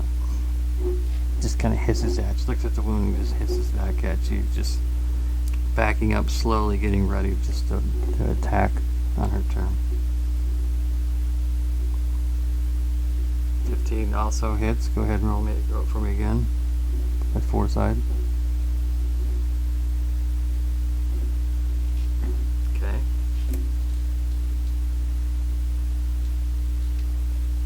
And for the third attack, do you want to run away and not do anything?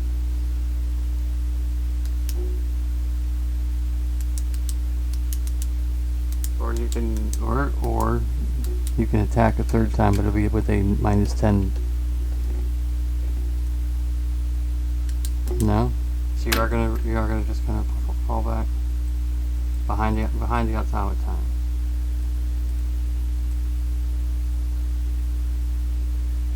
So you're hiding behind the automaton. You take your movement. The hippogriff is a trickle of blood coming down its beak. Some spots where these pellets have hit it. Just you can see it's bleeding in various spots. It just lets out this shriek and charges at Tingle again. She lashes out with her beak.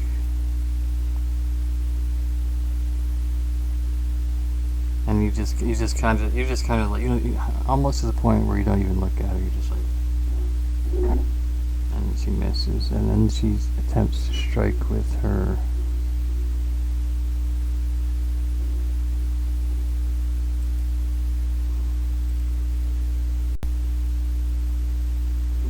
Five. Oh yeah, she's taking all of her actions, and then it'll be your turn. She missed the first time. She missed the second. And she missed the third.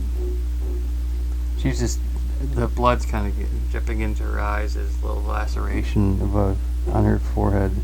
And she's just kind of just striking out blindly now, and she's just not landing anything. Tingle, yes, it is your turn.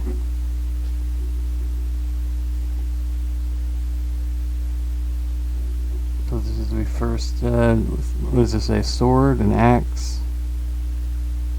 That's right, I remember reading that. Where is it? I have your sheet up here.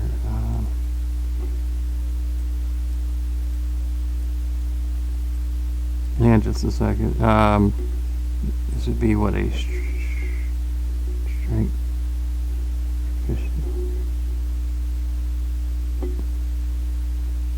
You get a +7 to hit, and you rolled a what? Rolled the 8 plus the 7. Yes, that'll hit. And so roll me a 1d8, please. 1d2.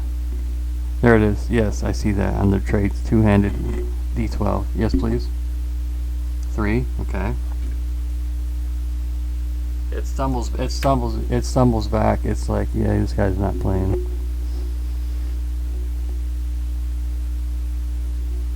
Okay.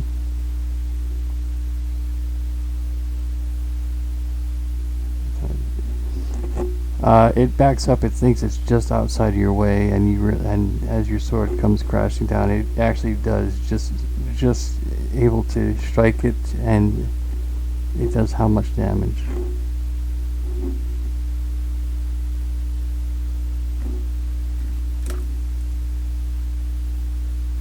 It stumbles back, and it's exhausted, but it's just hissing and growling.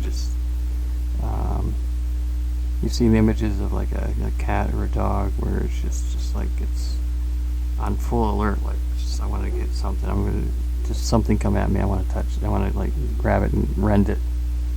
It's just freaking out.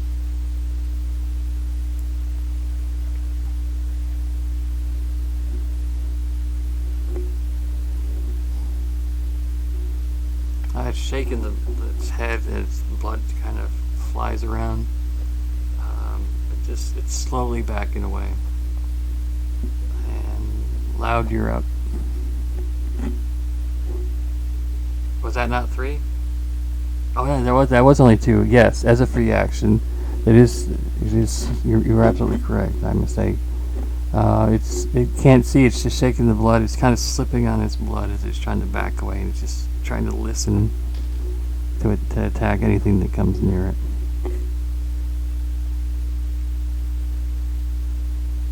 It's just slowly backing away. It hasn't yet turned to run yet, but I don't know that at this point that she would actually turn and run, because she knows she's in quite a bit of danger.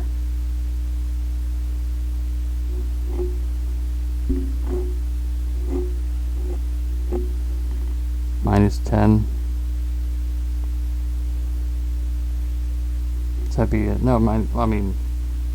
you get the +7 to hit, so that'd be a 16. -10 is going to be a 6. That would not be enough to hit.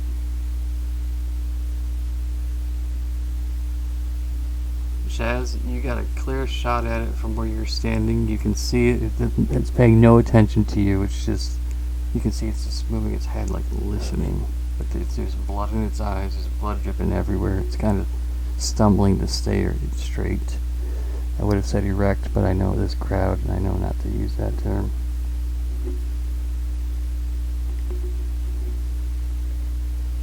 Using the hammer rifle again.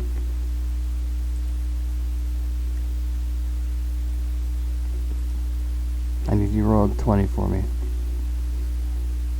15 hits. Roll a d6 for me, please.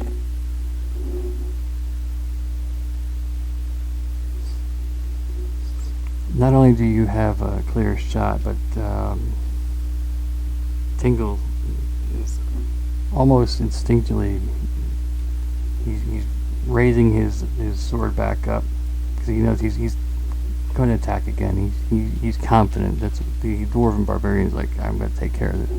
But as he raises his sword back, and it's almost where he turns his body enough to where you have a direct line of sight, and you lift your weapon up, and with the accuracy heretofore previously unseen, you pull that trigger, and almost as if in slow motion, the pellet flies by Tingle's ear. Not enough to where he feels threatened or in danger, but he kind of just looks over and he hears it, and he turns to watch. Everybody just watches there. All the heads turn in slow motion. Even the automaton is just kind of like, and that pellet flies with a surgical precision right between the eyes, and this hippogriff kind of jerks back and falls to the ground in a heap.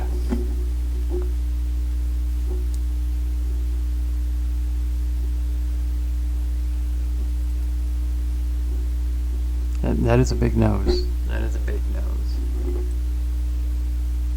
The blood kind of drips, kind of staining the stone. But you look around. You don't see anything around you as far as creatures, but you do see a kind of a blue glow coming in front of you.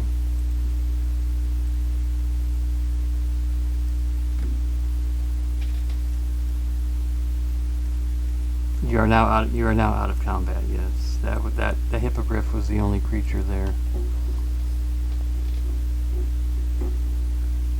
Nothing like that. It had a bucket with cleaning solution in it, as it was meticulously cleaning each and every brick on that bridge. You ungrateful adventurers! Shame on you.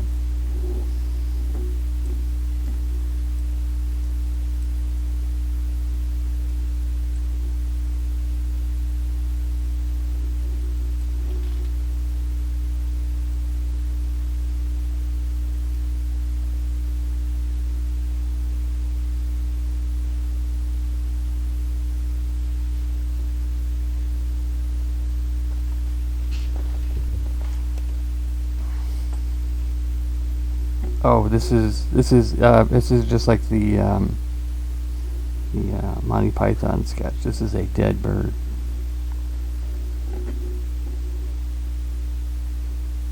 I'm not dead yet. I'm not dead yet. Oh no, this hippogriff is dead. You have defeated it. You're no longer engaged in combat.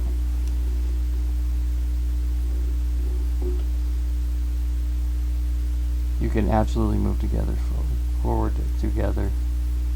I'll tell you what, I'll make it easy on you.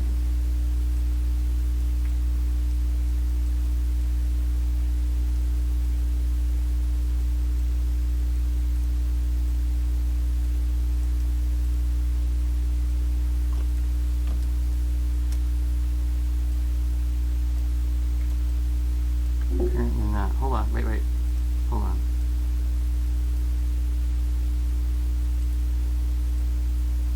Apparently not.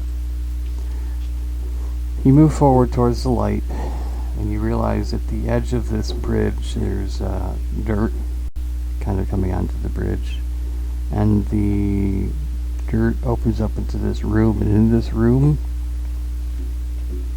about the size of an individual, there's a golden ring, and inside this ring there's this, it looks like, it appears to be, what you can see from here is it looks like it might be glass. It's light blue, and it's in this golden circle, this golden ring.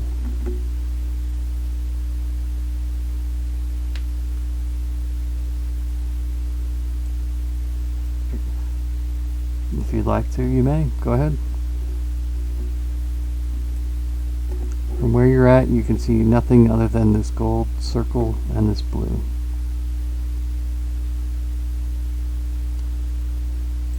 You see nothing from there, so you're going to gather around.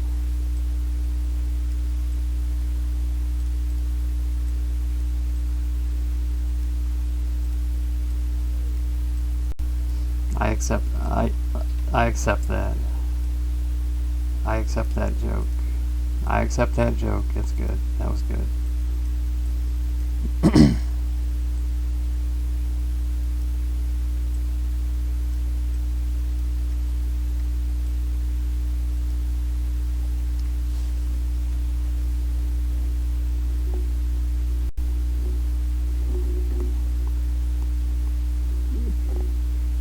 I noticed.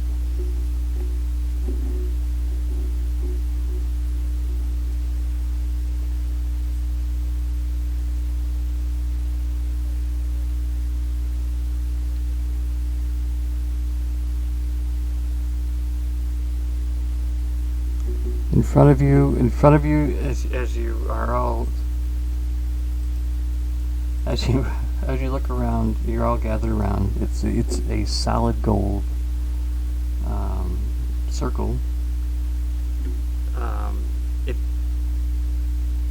goes down a little bit, slightly, almost like a well, and then about 6 inches to a foot deep, there's this blue substance. It looks like glass.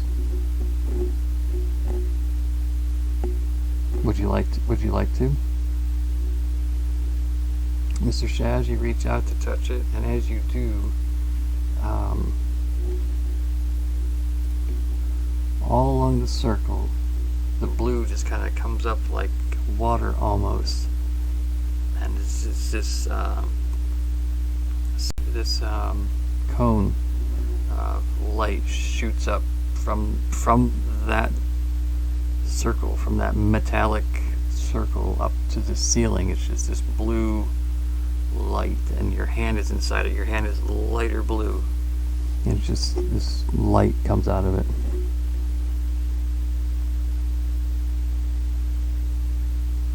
You're going to step all the way in.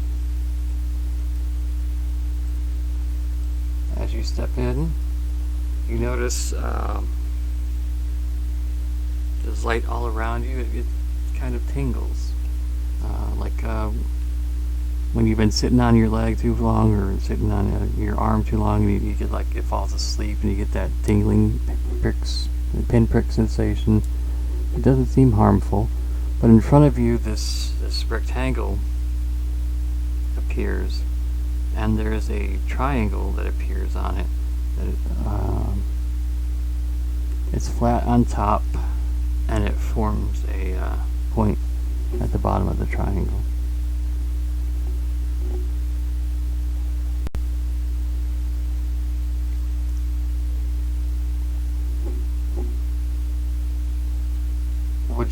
Would you like to attempt to?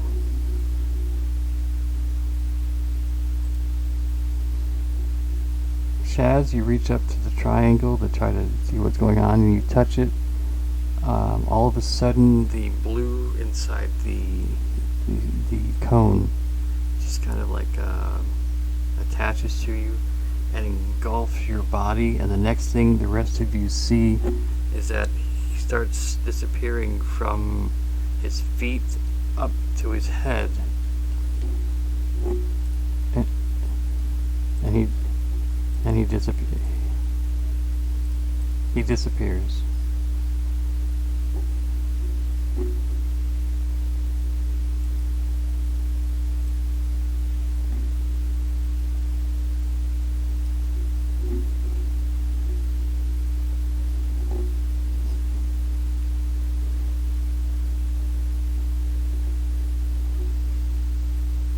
Oh no, yeah, Mr. Shaz disappears.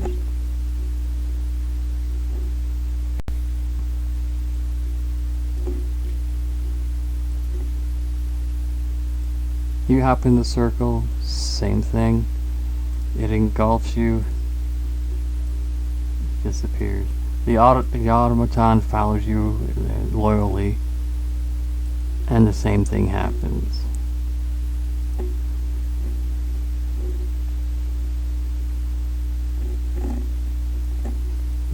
Tingle jumps in, and you tingle from your toe to the top of your head as it engulfs you. And his last words are "Cowabunga, dude."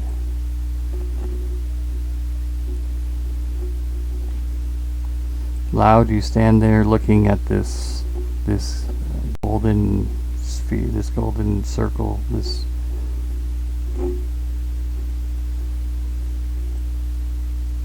Yes, you may. It's made out of pure gold. It has 4 areas which kind of lock this orb in place.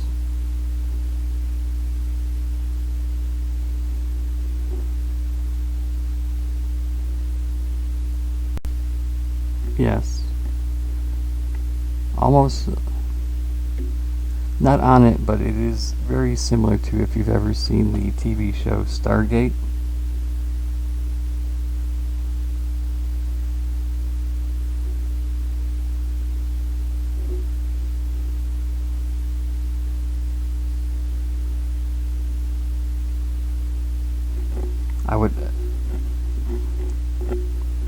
I would not say anything like this was a Stargate, because that would clearly be copyright infringement. A wormhole generator of some sort.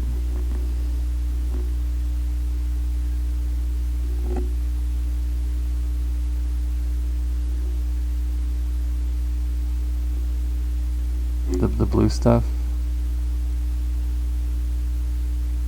Are you talking about the dirt floor?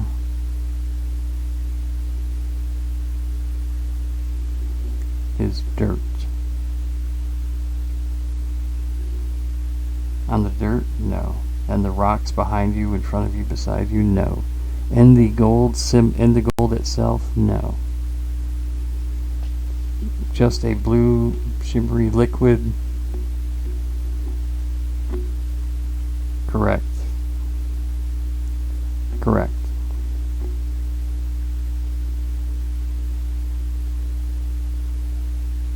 Didn't you?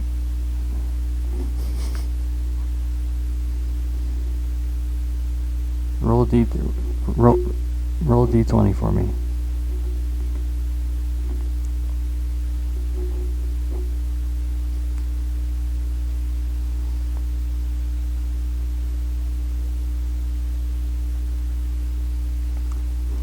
You scream as loud and as fierce as you can, but it echoes off the wall. It's a mighty, mighty roar.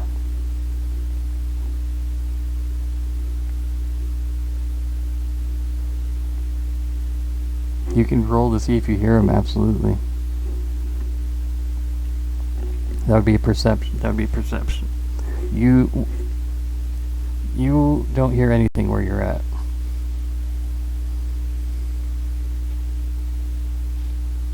The what?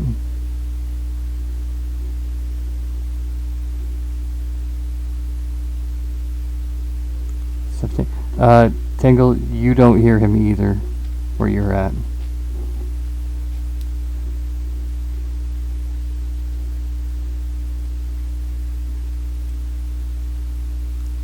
So are you going to?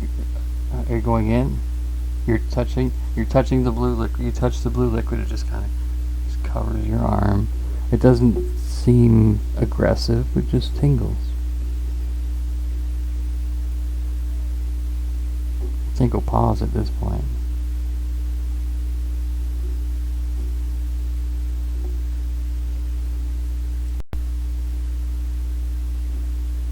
Did you want to step into the portal?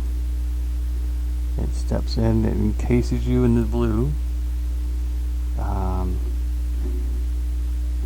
The triangle, and you two disappear.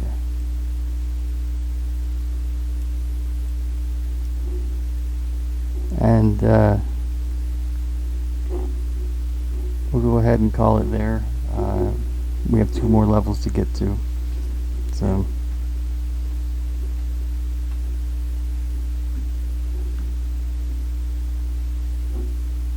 that was the easy one.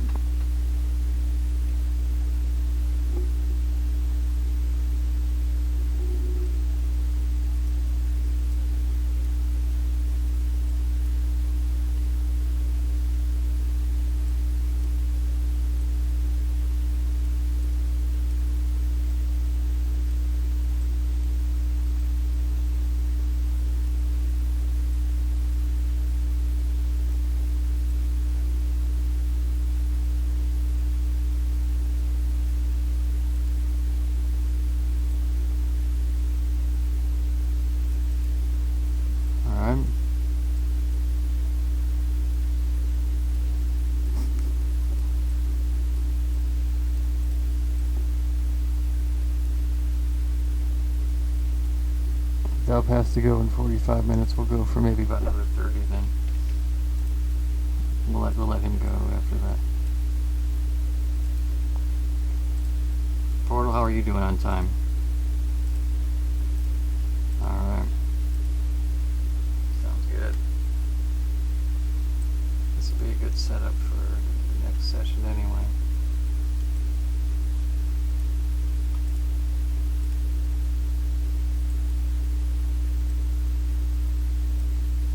Oh yeah, you're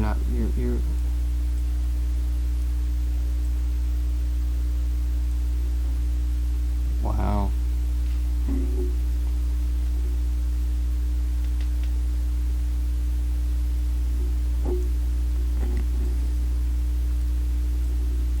Clicks as the last one there as you arrive.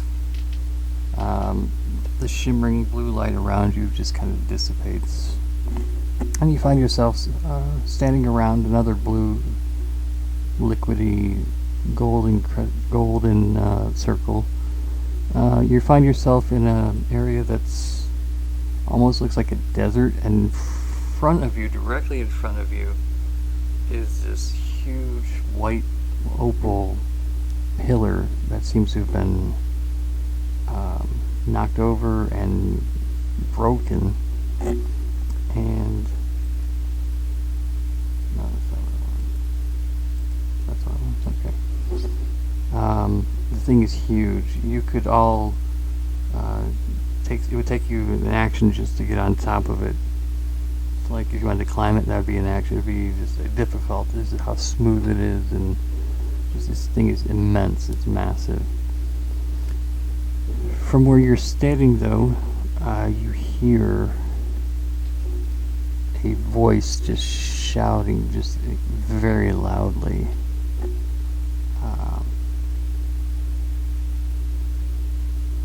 You idiots! Find it! Find it!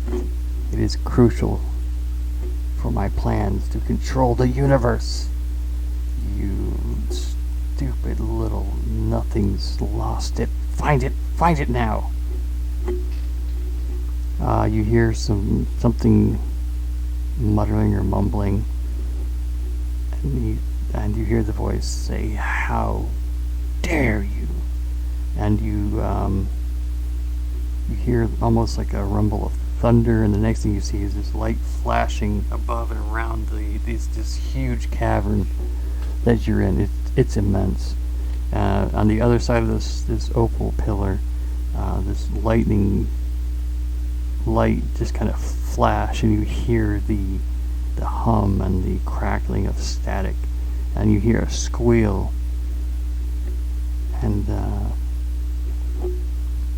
you hear shouting again, "You find it, or this will be the fate of every single one of you." And you see a flash of light, and you hear nothing but just kind of like the muffled speakings of whatever it was that was trying to communicate with this very angry individual.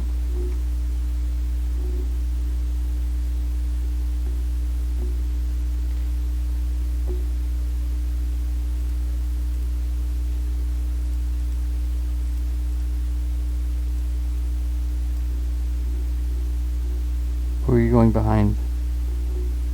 Who are...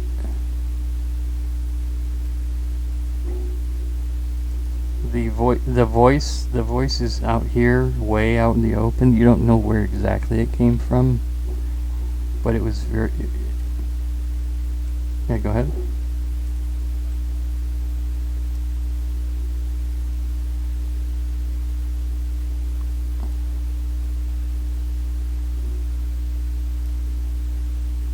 Cloud, do you want to go to the edge? Do you want to go in the middle?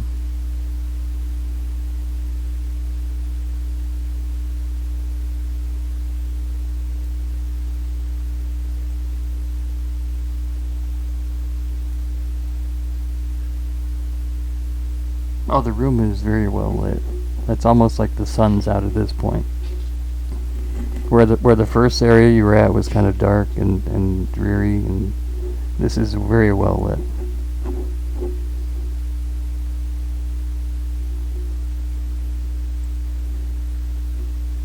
You're also going to be in the middle?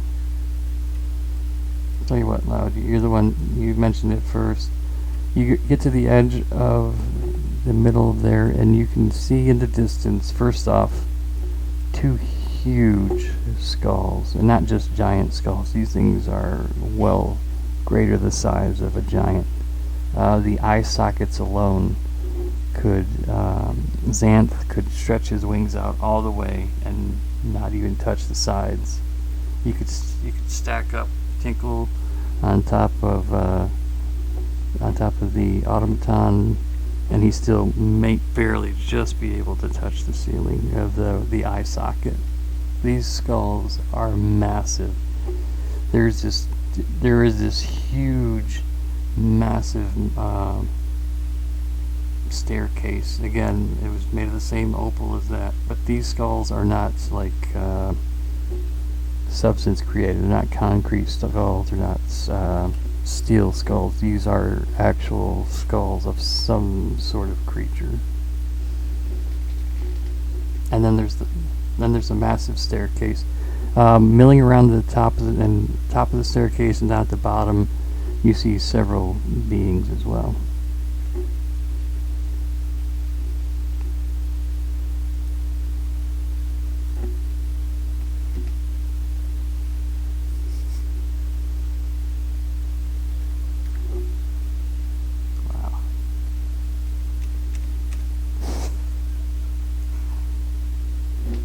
Does the dwarf have dreadlocks? I think that automatically makes you... I think dreadlocks make you automatically Jamaican. I think it does. I think it's state law.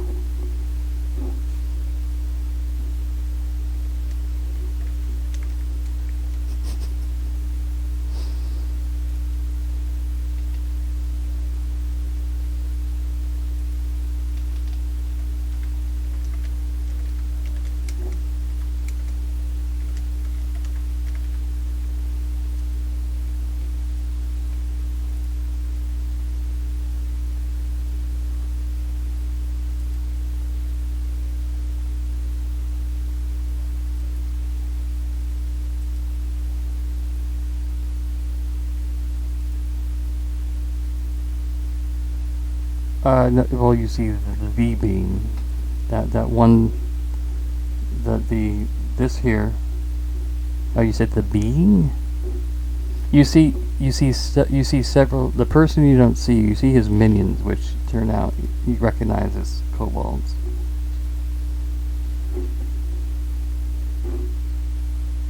Pathfinder compatible, 2nd edition, kobolds from Paizo. Paizo, awesome. This particular art by Peyo Strado.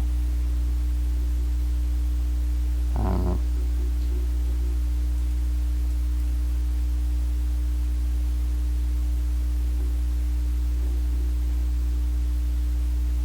I just googled it. Please don't sue me. I gave all credit to Peyo Strado. No, I was just doing that so I don't get copyright struck. But these are the creatures. You see various blue and red, I believe. Most kobolds are either blue or red with Pathfinder 2E. Oh no, all the beings are kobolds.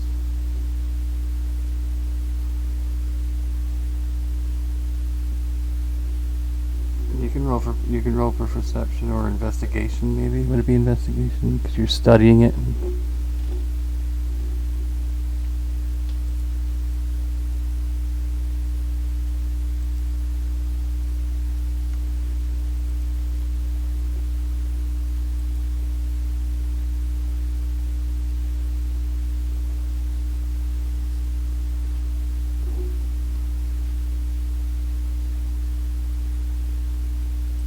Kobolds. Alright.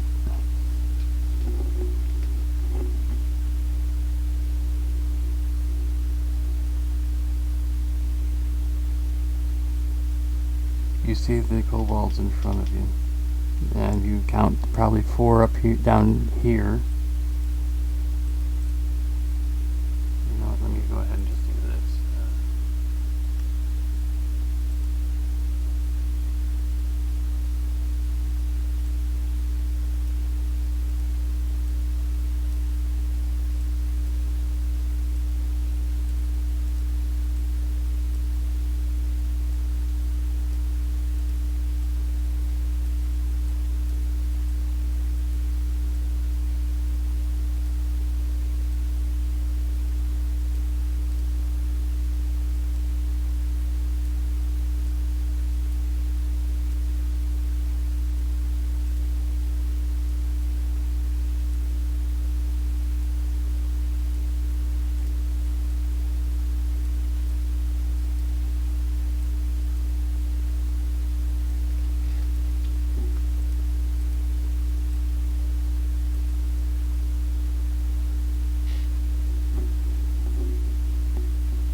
I don't know, they're all within visual sight of each other. If you were to attack any of these, if you were to attack this one or that one, yeah, this would all come down at you. At the base of the stairs, like right here where there is no kobold, moving, you see black, crisp kobold remains.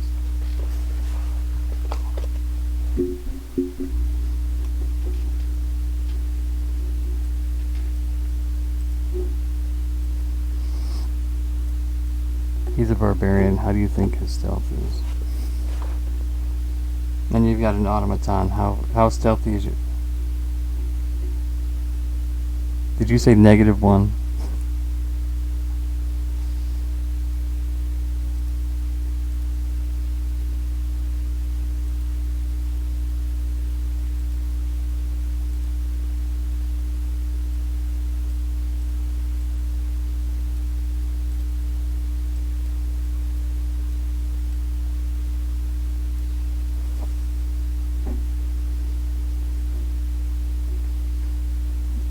Xanth and Portal, I need both of you to make a quick perception check for me, please. Tingle and Xanth.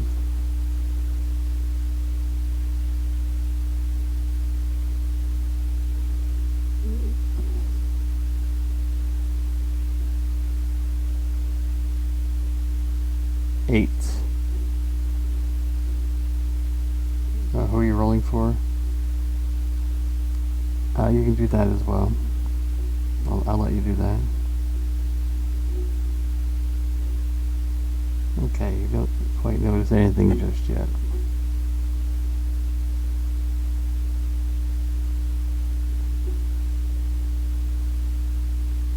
And yes, to answer the question, all the stuff that you see as far as the maps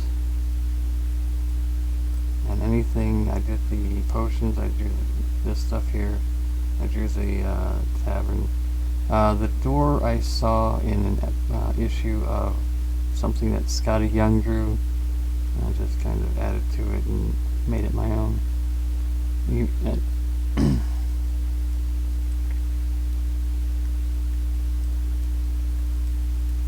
you guys gonna stay in the crack, or you come out of the crack?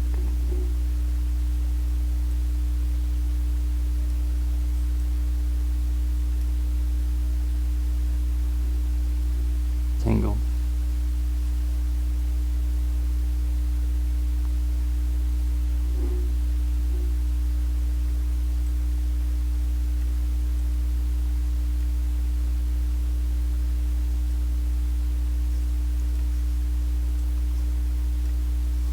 Yes, I'm giggling.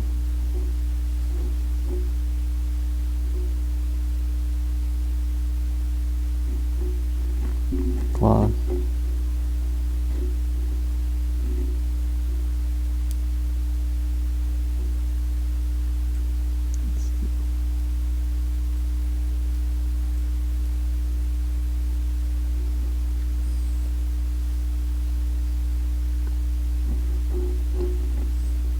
Xanth and Tingle, give me one more perception check, please.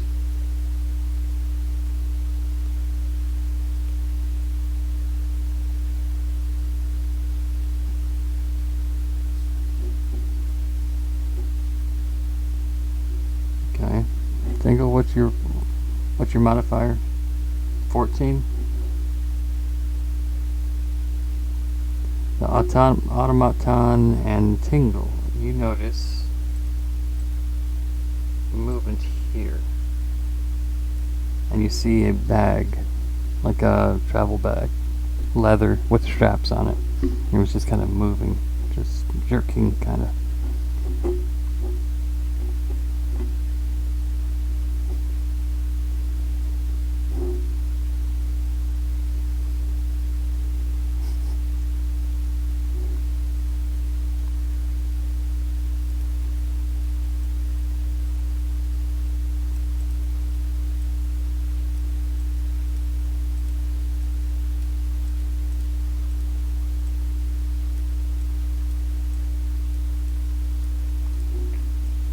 What did you name the automaton anyway? Beetle? Beetle? Like as in yeah, big bad beetle board. Lifts it up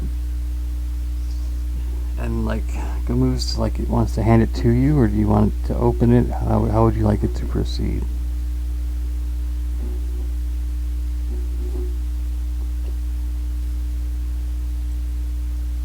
Bring it over to you. He hands it to you. You open it up and look inside, and out pops a creature. It's a very strange looking creature. It jumps down and scurries away towards the edge of the pillar. It looks scared, and it's making a fuss. It's making noise, and it's but here's the thing. It's a sloth, and it moves fast for a sloth, has wings, and a unicorn-like horn coming out of the top of its head. And this thing is made out of, everything about it is just made out of like a material, like a cloth material. And this is almost like a puppet or a stuffed toy for a child, but it's aware.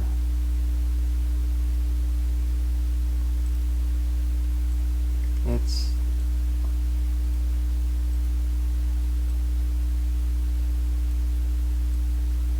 alright, you come out and you realize that this thing is starting to make a lot of racket.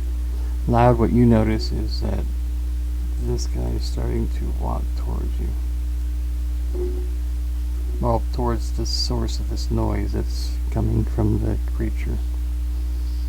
This toy, this whatever this is.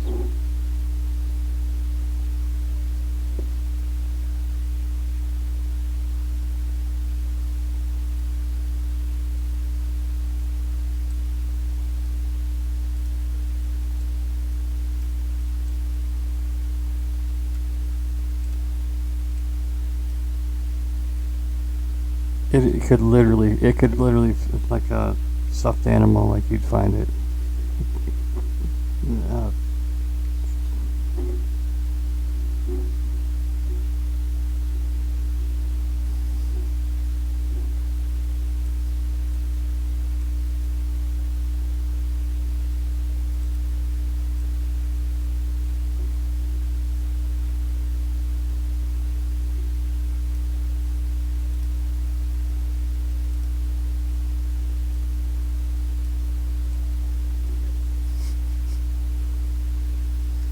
Would you like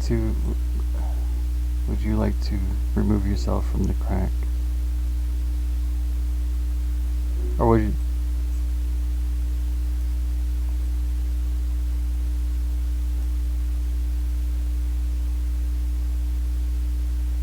You want to move away from this thing. So you're a scaredy cat.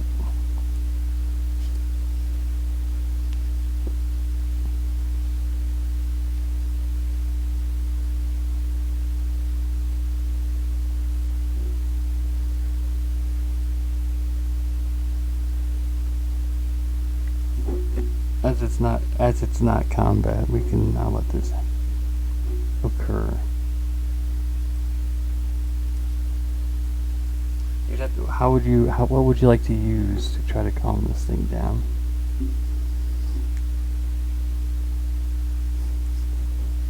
A performance check.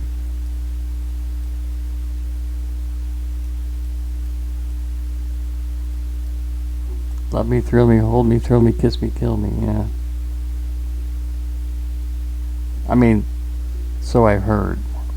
I'm sorry, you're doing a what?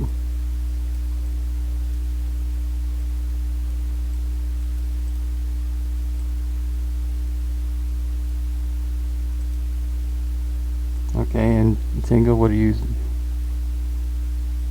singing? Or are you just dancing, or what type of performance?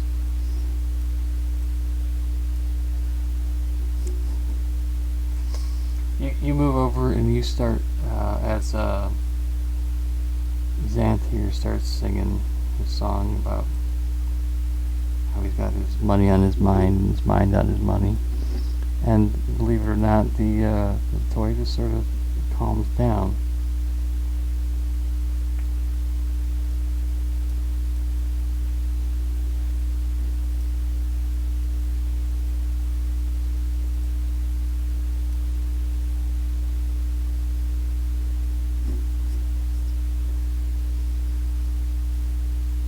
You're going to invite them into the crack.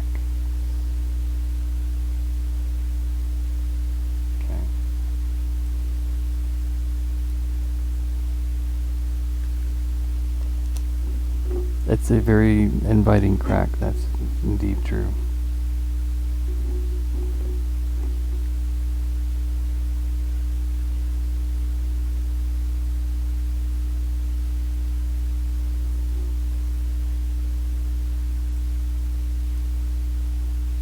Tingle moves in for the catnip.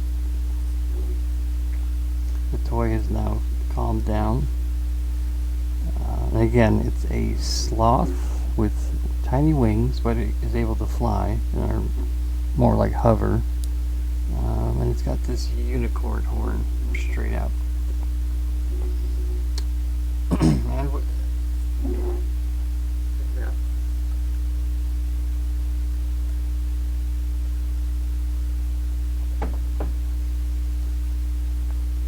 comes to you and just kind of jumps in your arm. You just almost coos like a soothing.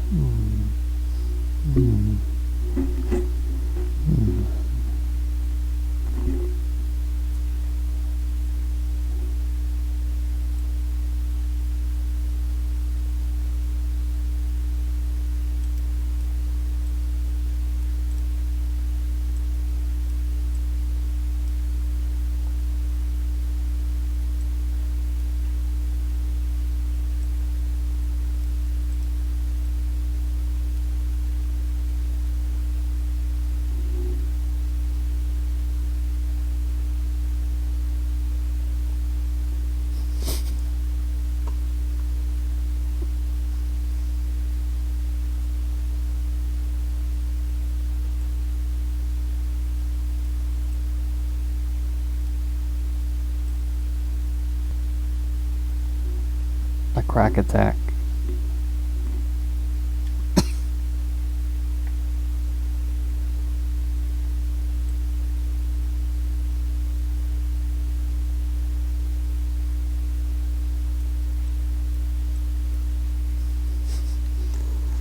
A big what crack?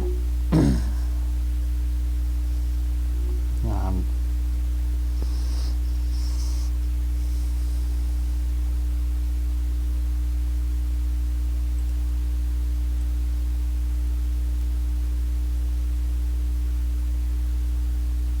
that's a lot.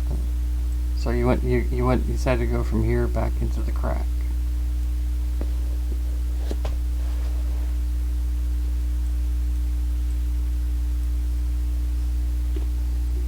He's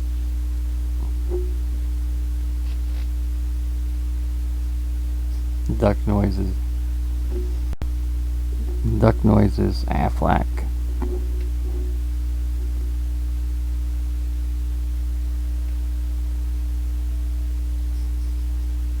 Would that be performance or just okay? I don't know. That was kind of impressive right there. I don't know if I need to roll for that. That was a success. This one here decides that he's going to give it a shot. He's like, "What was that? That was amazing. I haven't heard singing like that since 1969."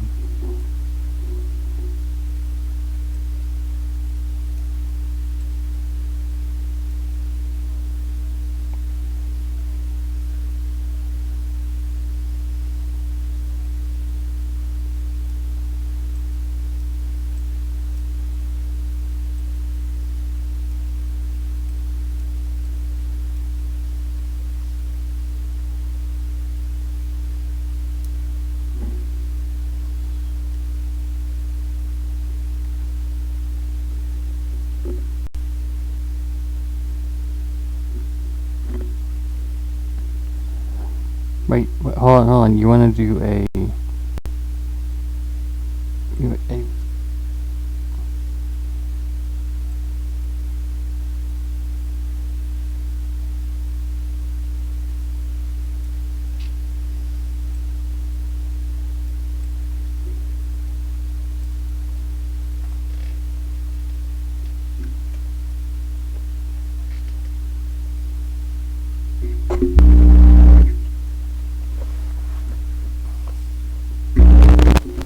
yeah, what are you perceiving? Yes, they are in not combat stance, but they're moving slowly. They've got their weapons raised. It's we heard something over here. Let's check it out.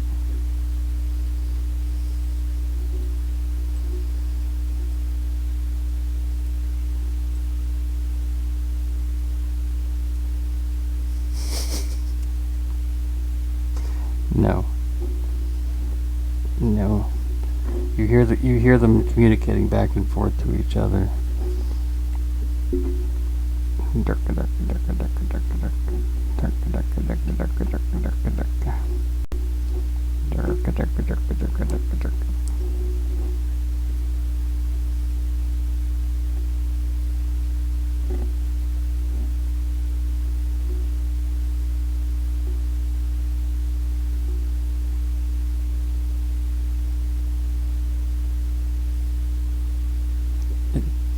You can always attempt anything. Yes.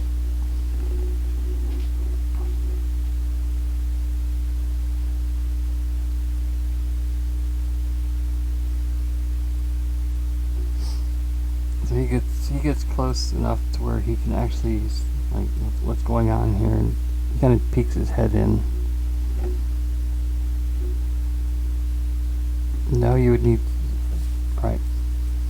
So what are you doing as far as he's right there next to you now, Shaz? You pull him in, okay. What would that look? What would that be? That would be a. Give me a strength check, please. Give me a strength check, please.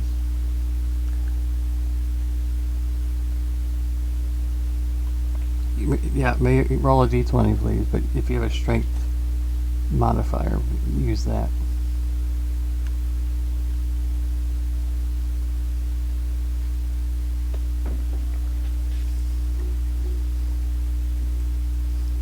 It kind of like peeks in, and you see the cartoons where they like peek around the corner and they like yoink. You yoink this guy, and then loud you yoink the guy behind you. So now he's considered flanked because he's surrounded by enemies. He's putting up a fuss like, hey, no. And the kobolds, the kobolds that were going to come around each side to see what's going on, notice now that their friend is suddenly missing.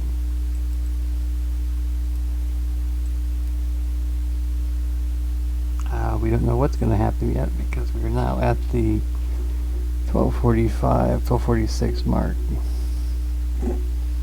I know, right? I know, right?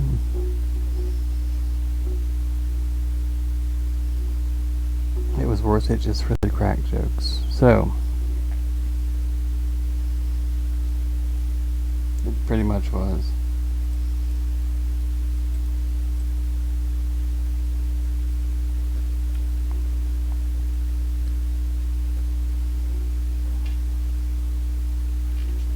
So that I know you two don't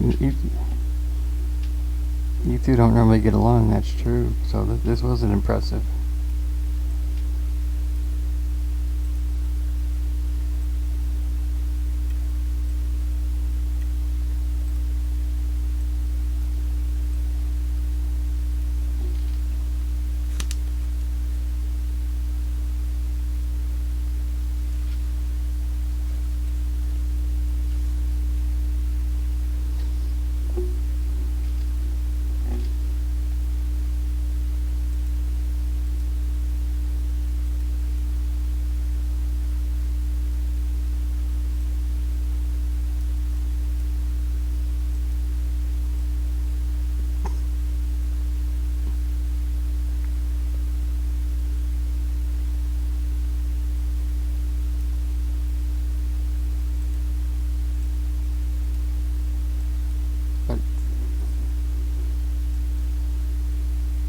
All the way over there.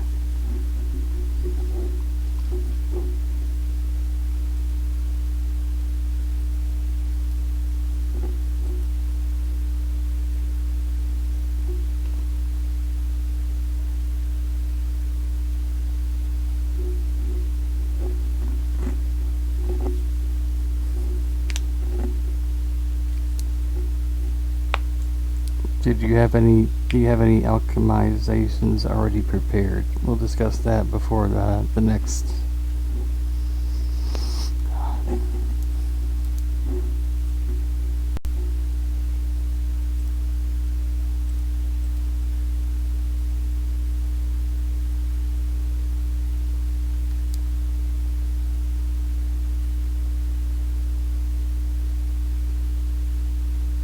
So.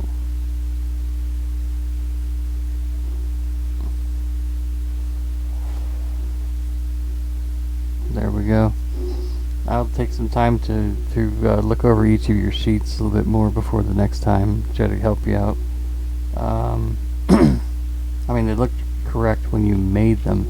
You just need to go back and say, okay, what would help you in this situation? The 20th.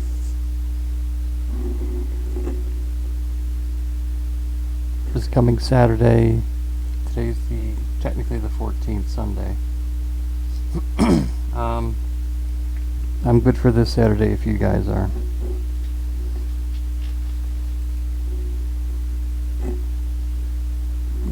Everybody's good for Saturday. This coming up Saturday. We'll see if maybe we can get the rest of the party somehow caught up. We'll see. All right. Guardian was Glorb, the half orc paladin, and then Lyric was the Mike.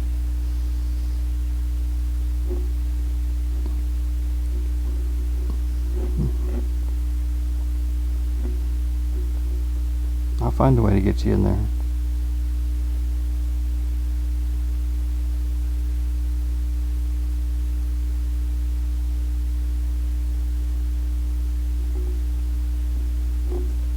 Cool. I will, yeah, I will, help out with, do what I can. But yeah, if everybody's able to Saturday, we'll do Saturday. If not, we'll do another time.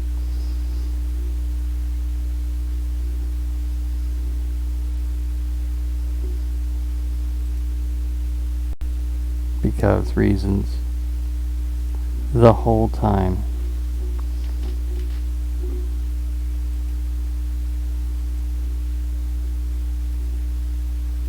Oh, look at that.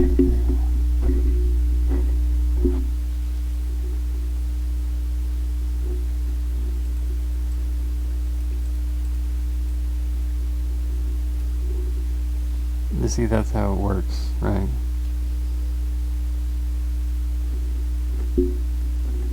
That is true.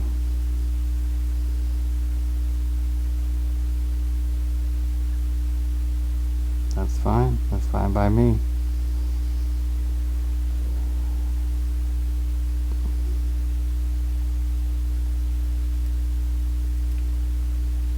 You're A-okay. Yep.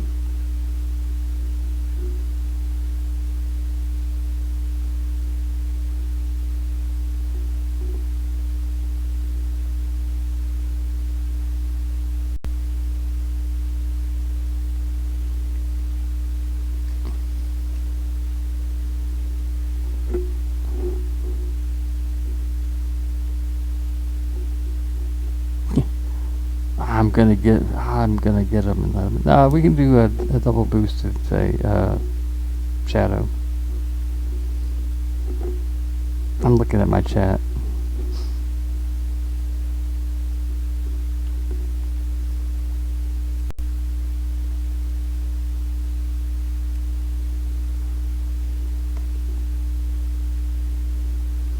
So if you're both double boosted, you get quadruple boosted if you're both in the same.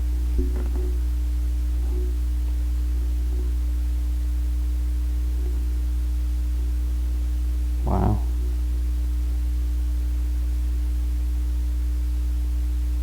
Fair enough.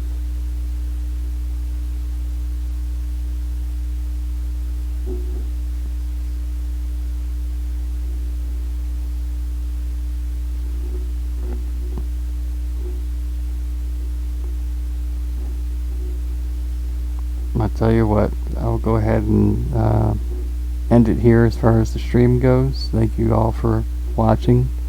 I hope you did as well. I'll let you know if I have like multiple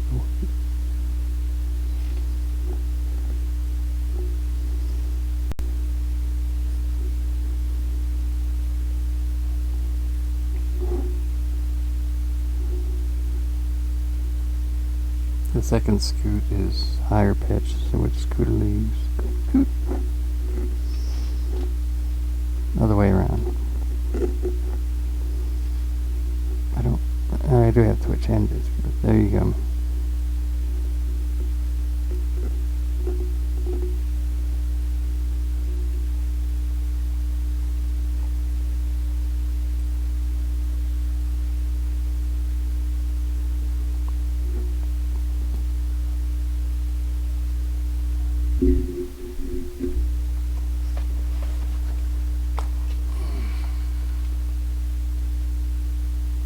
I'll let you guys know as well how many people end up watching this, or if there's anything like that. It looks like I'm talking into that dice, doesn't it? That's awesome. Don't know.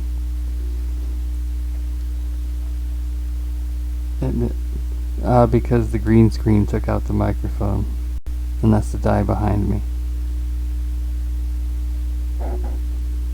It really is. I like it. As for everybody else who might be watching, or watching in the future, yeah, Faye and a lot of Pokemon are watching mine. That's funny. I appreciate you, each and every one of you, each and every time. But you know what? For now, it's time to scoot. So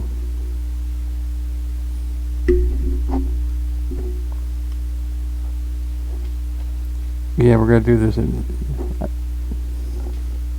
I think instead of, I think by the second level and third level, I think I should have Foundry at least figured out enough where I feel comfortable with it. So anywho, thanks for watching. Take care. Bye bye. Gotta scoot.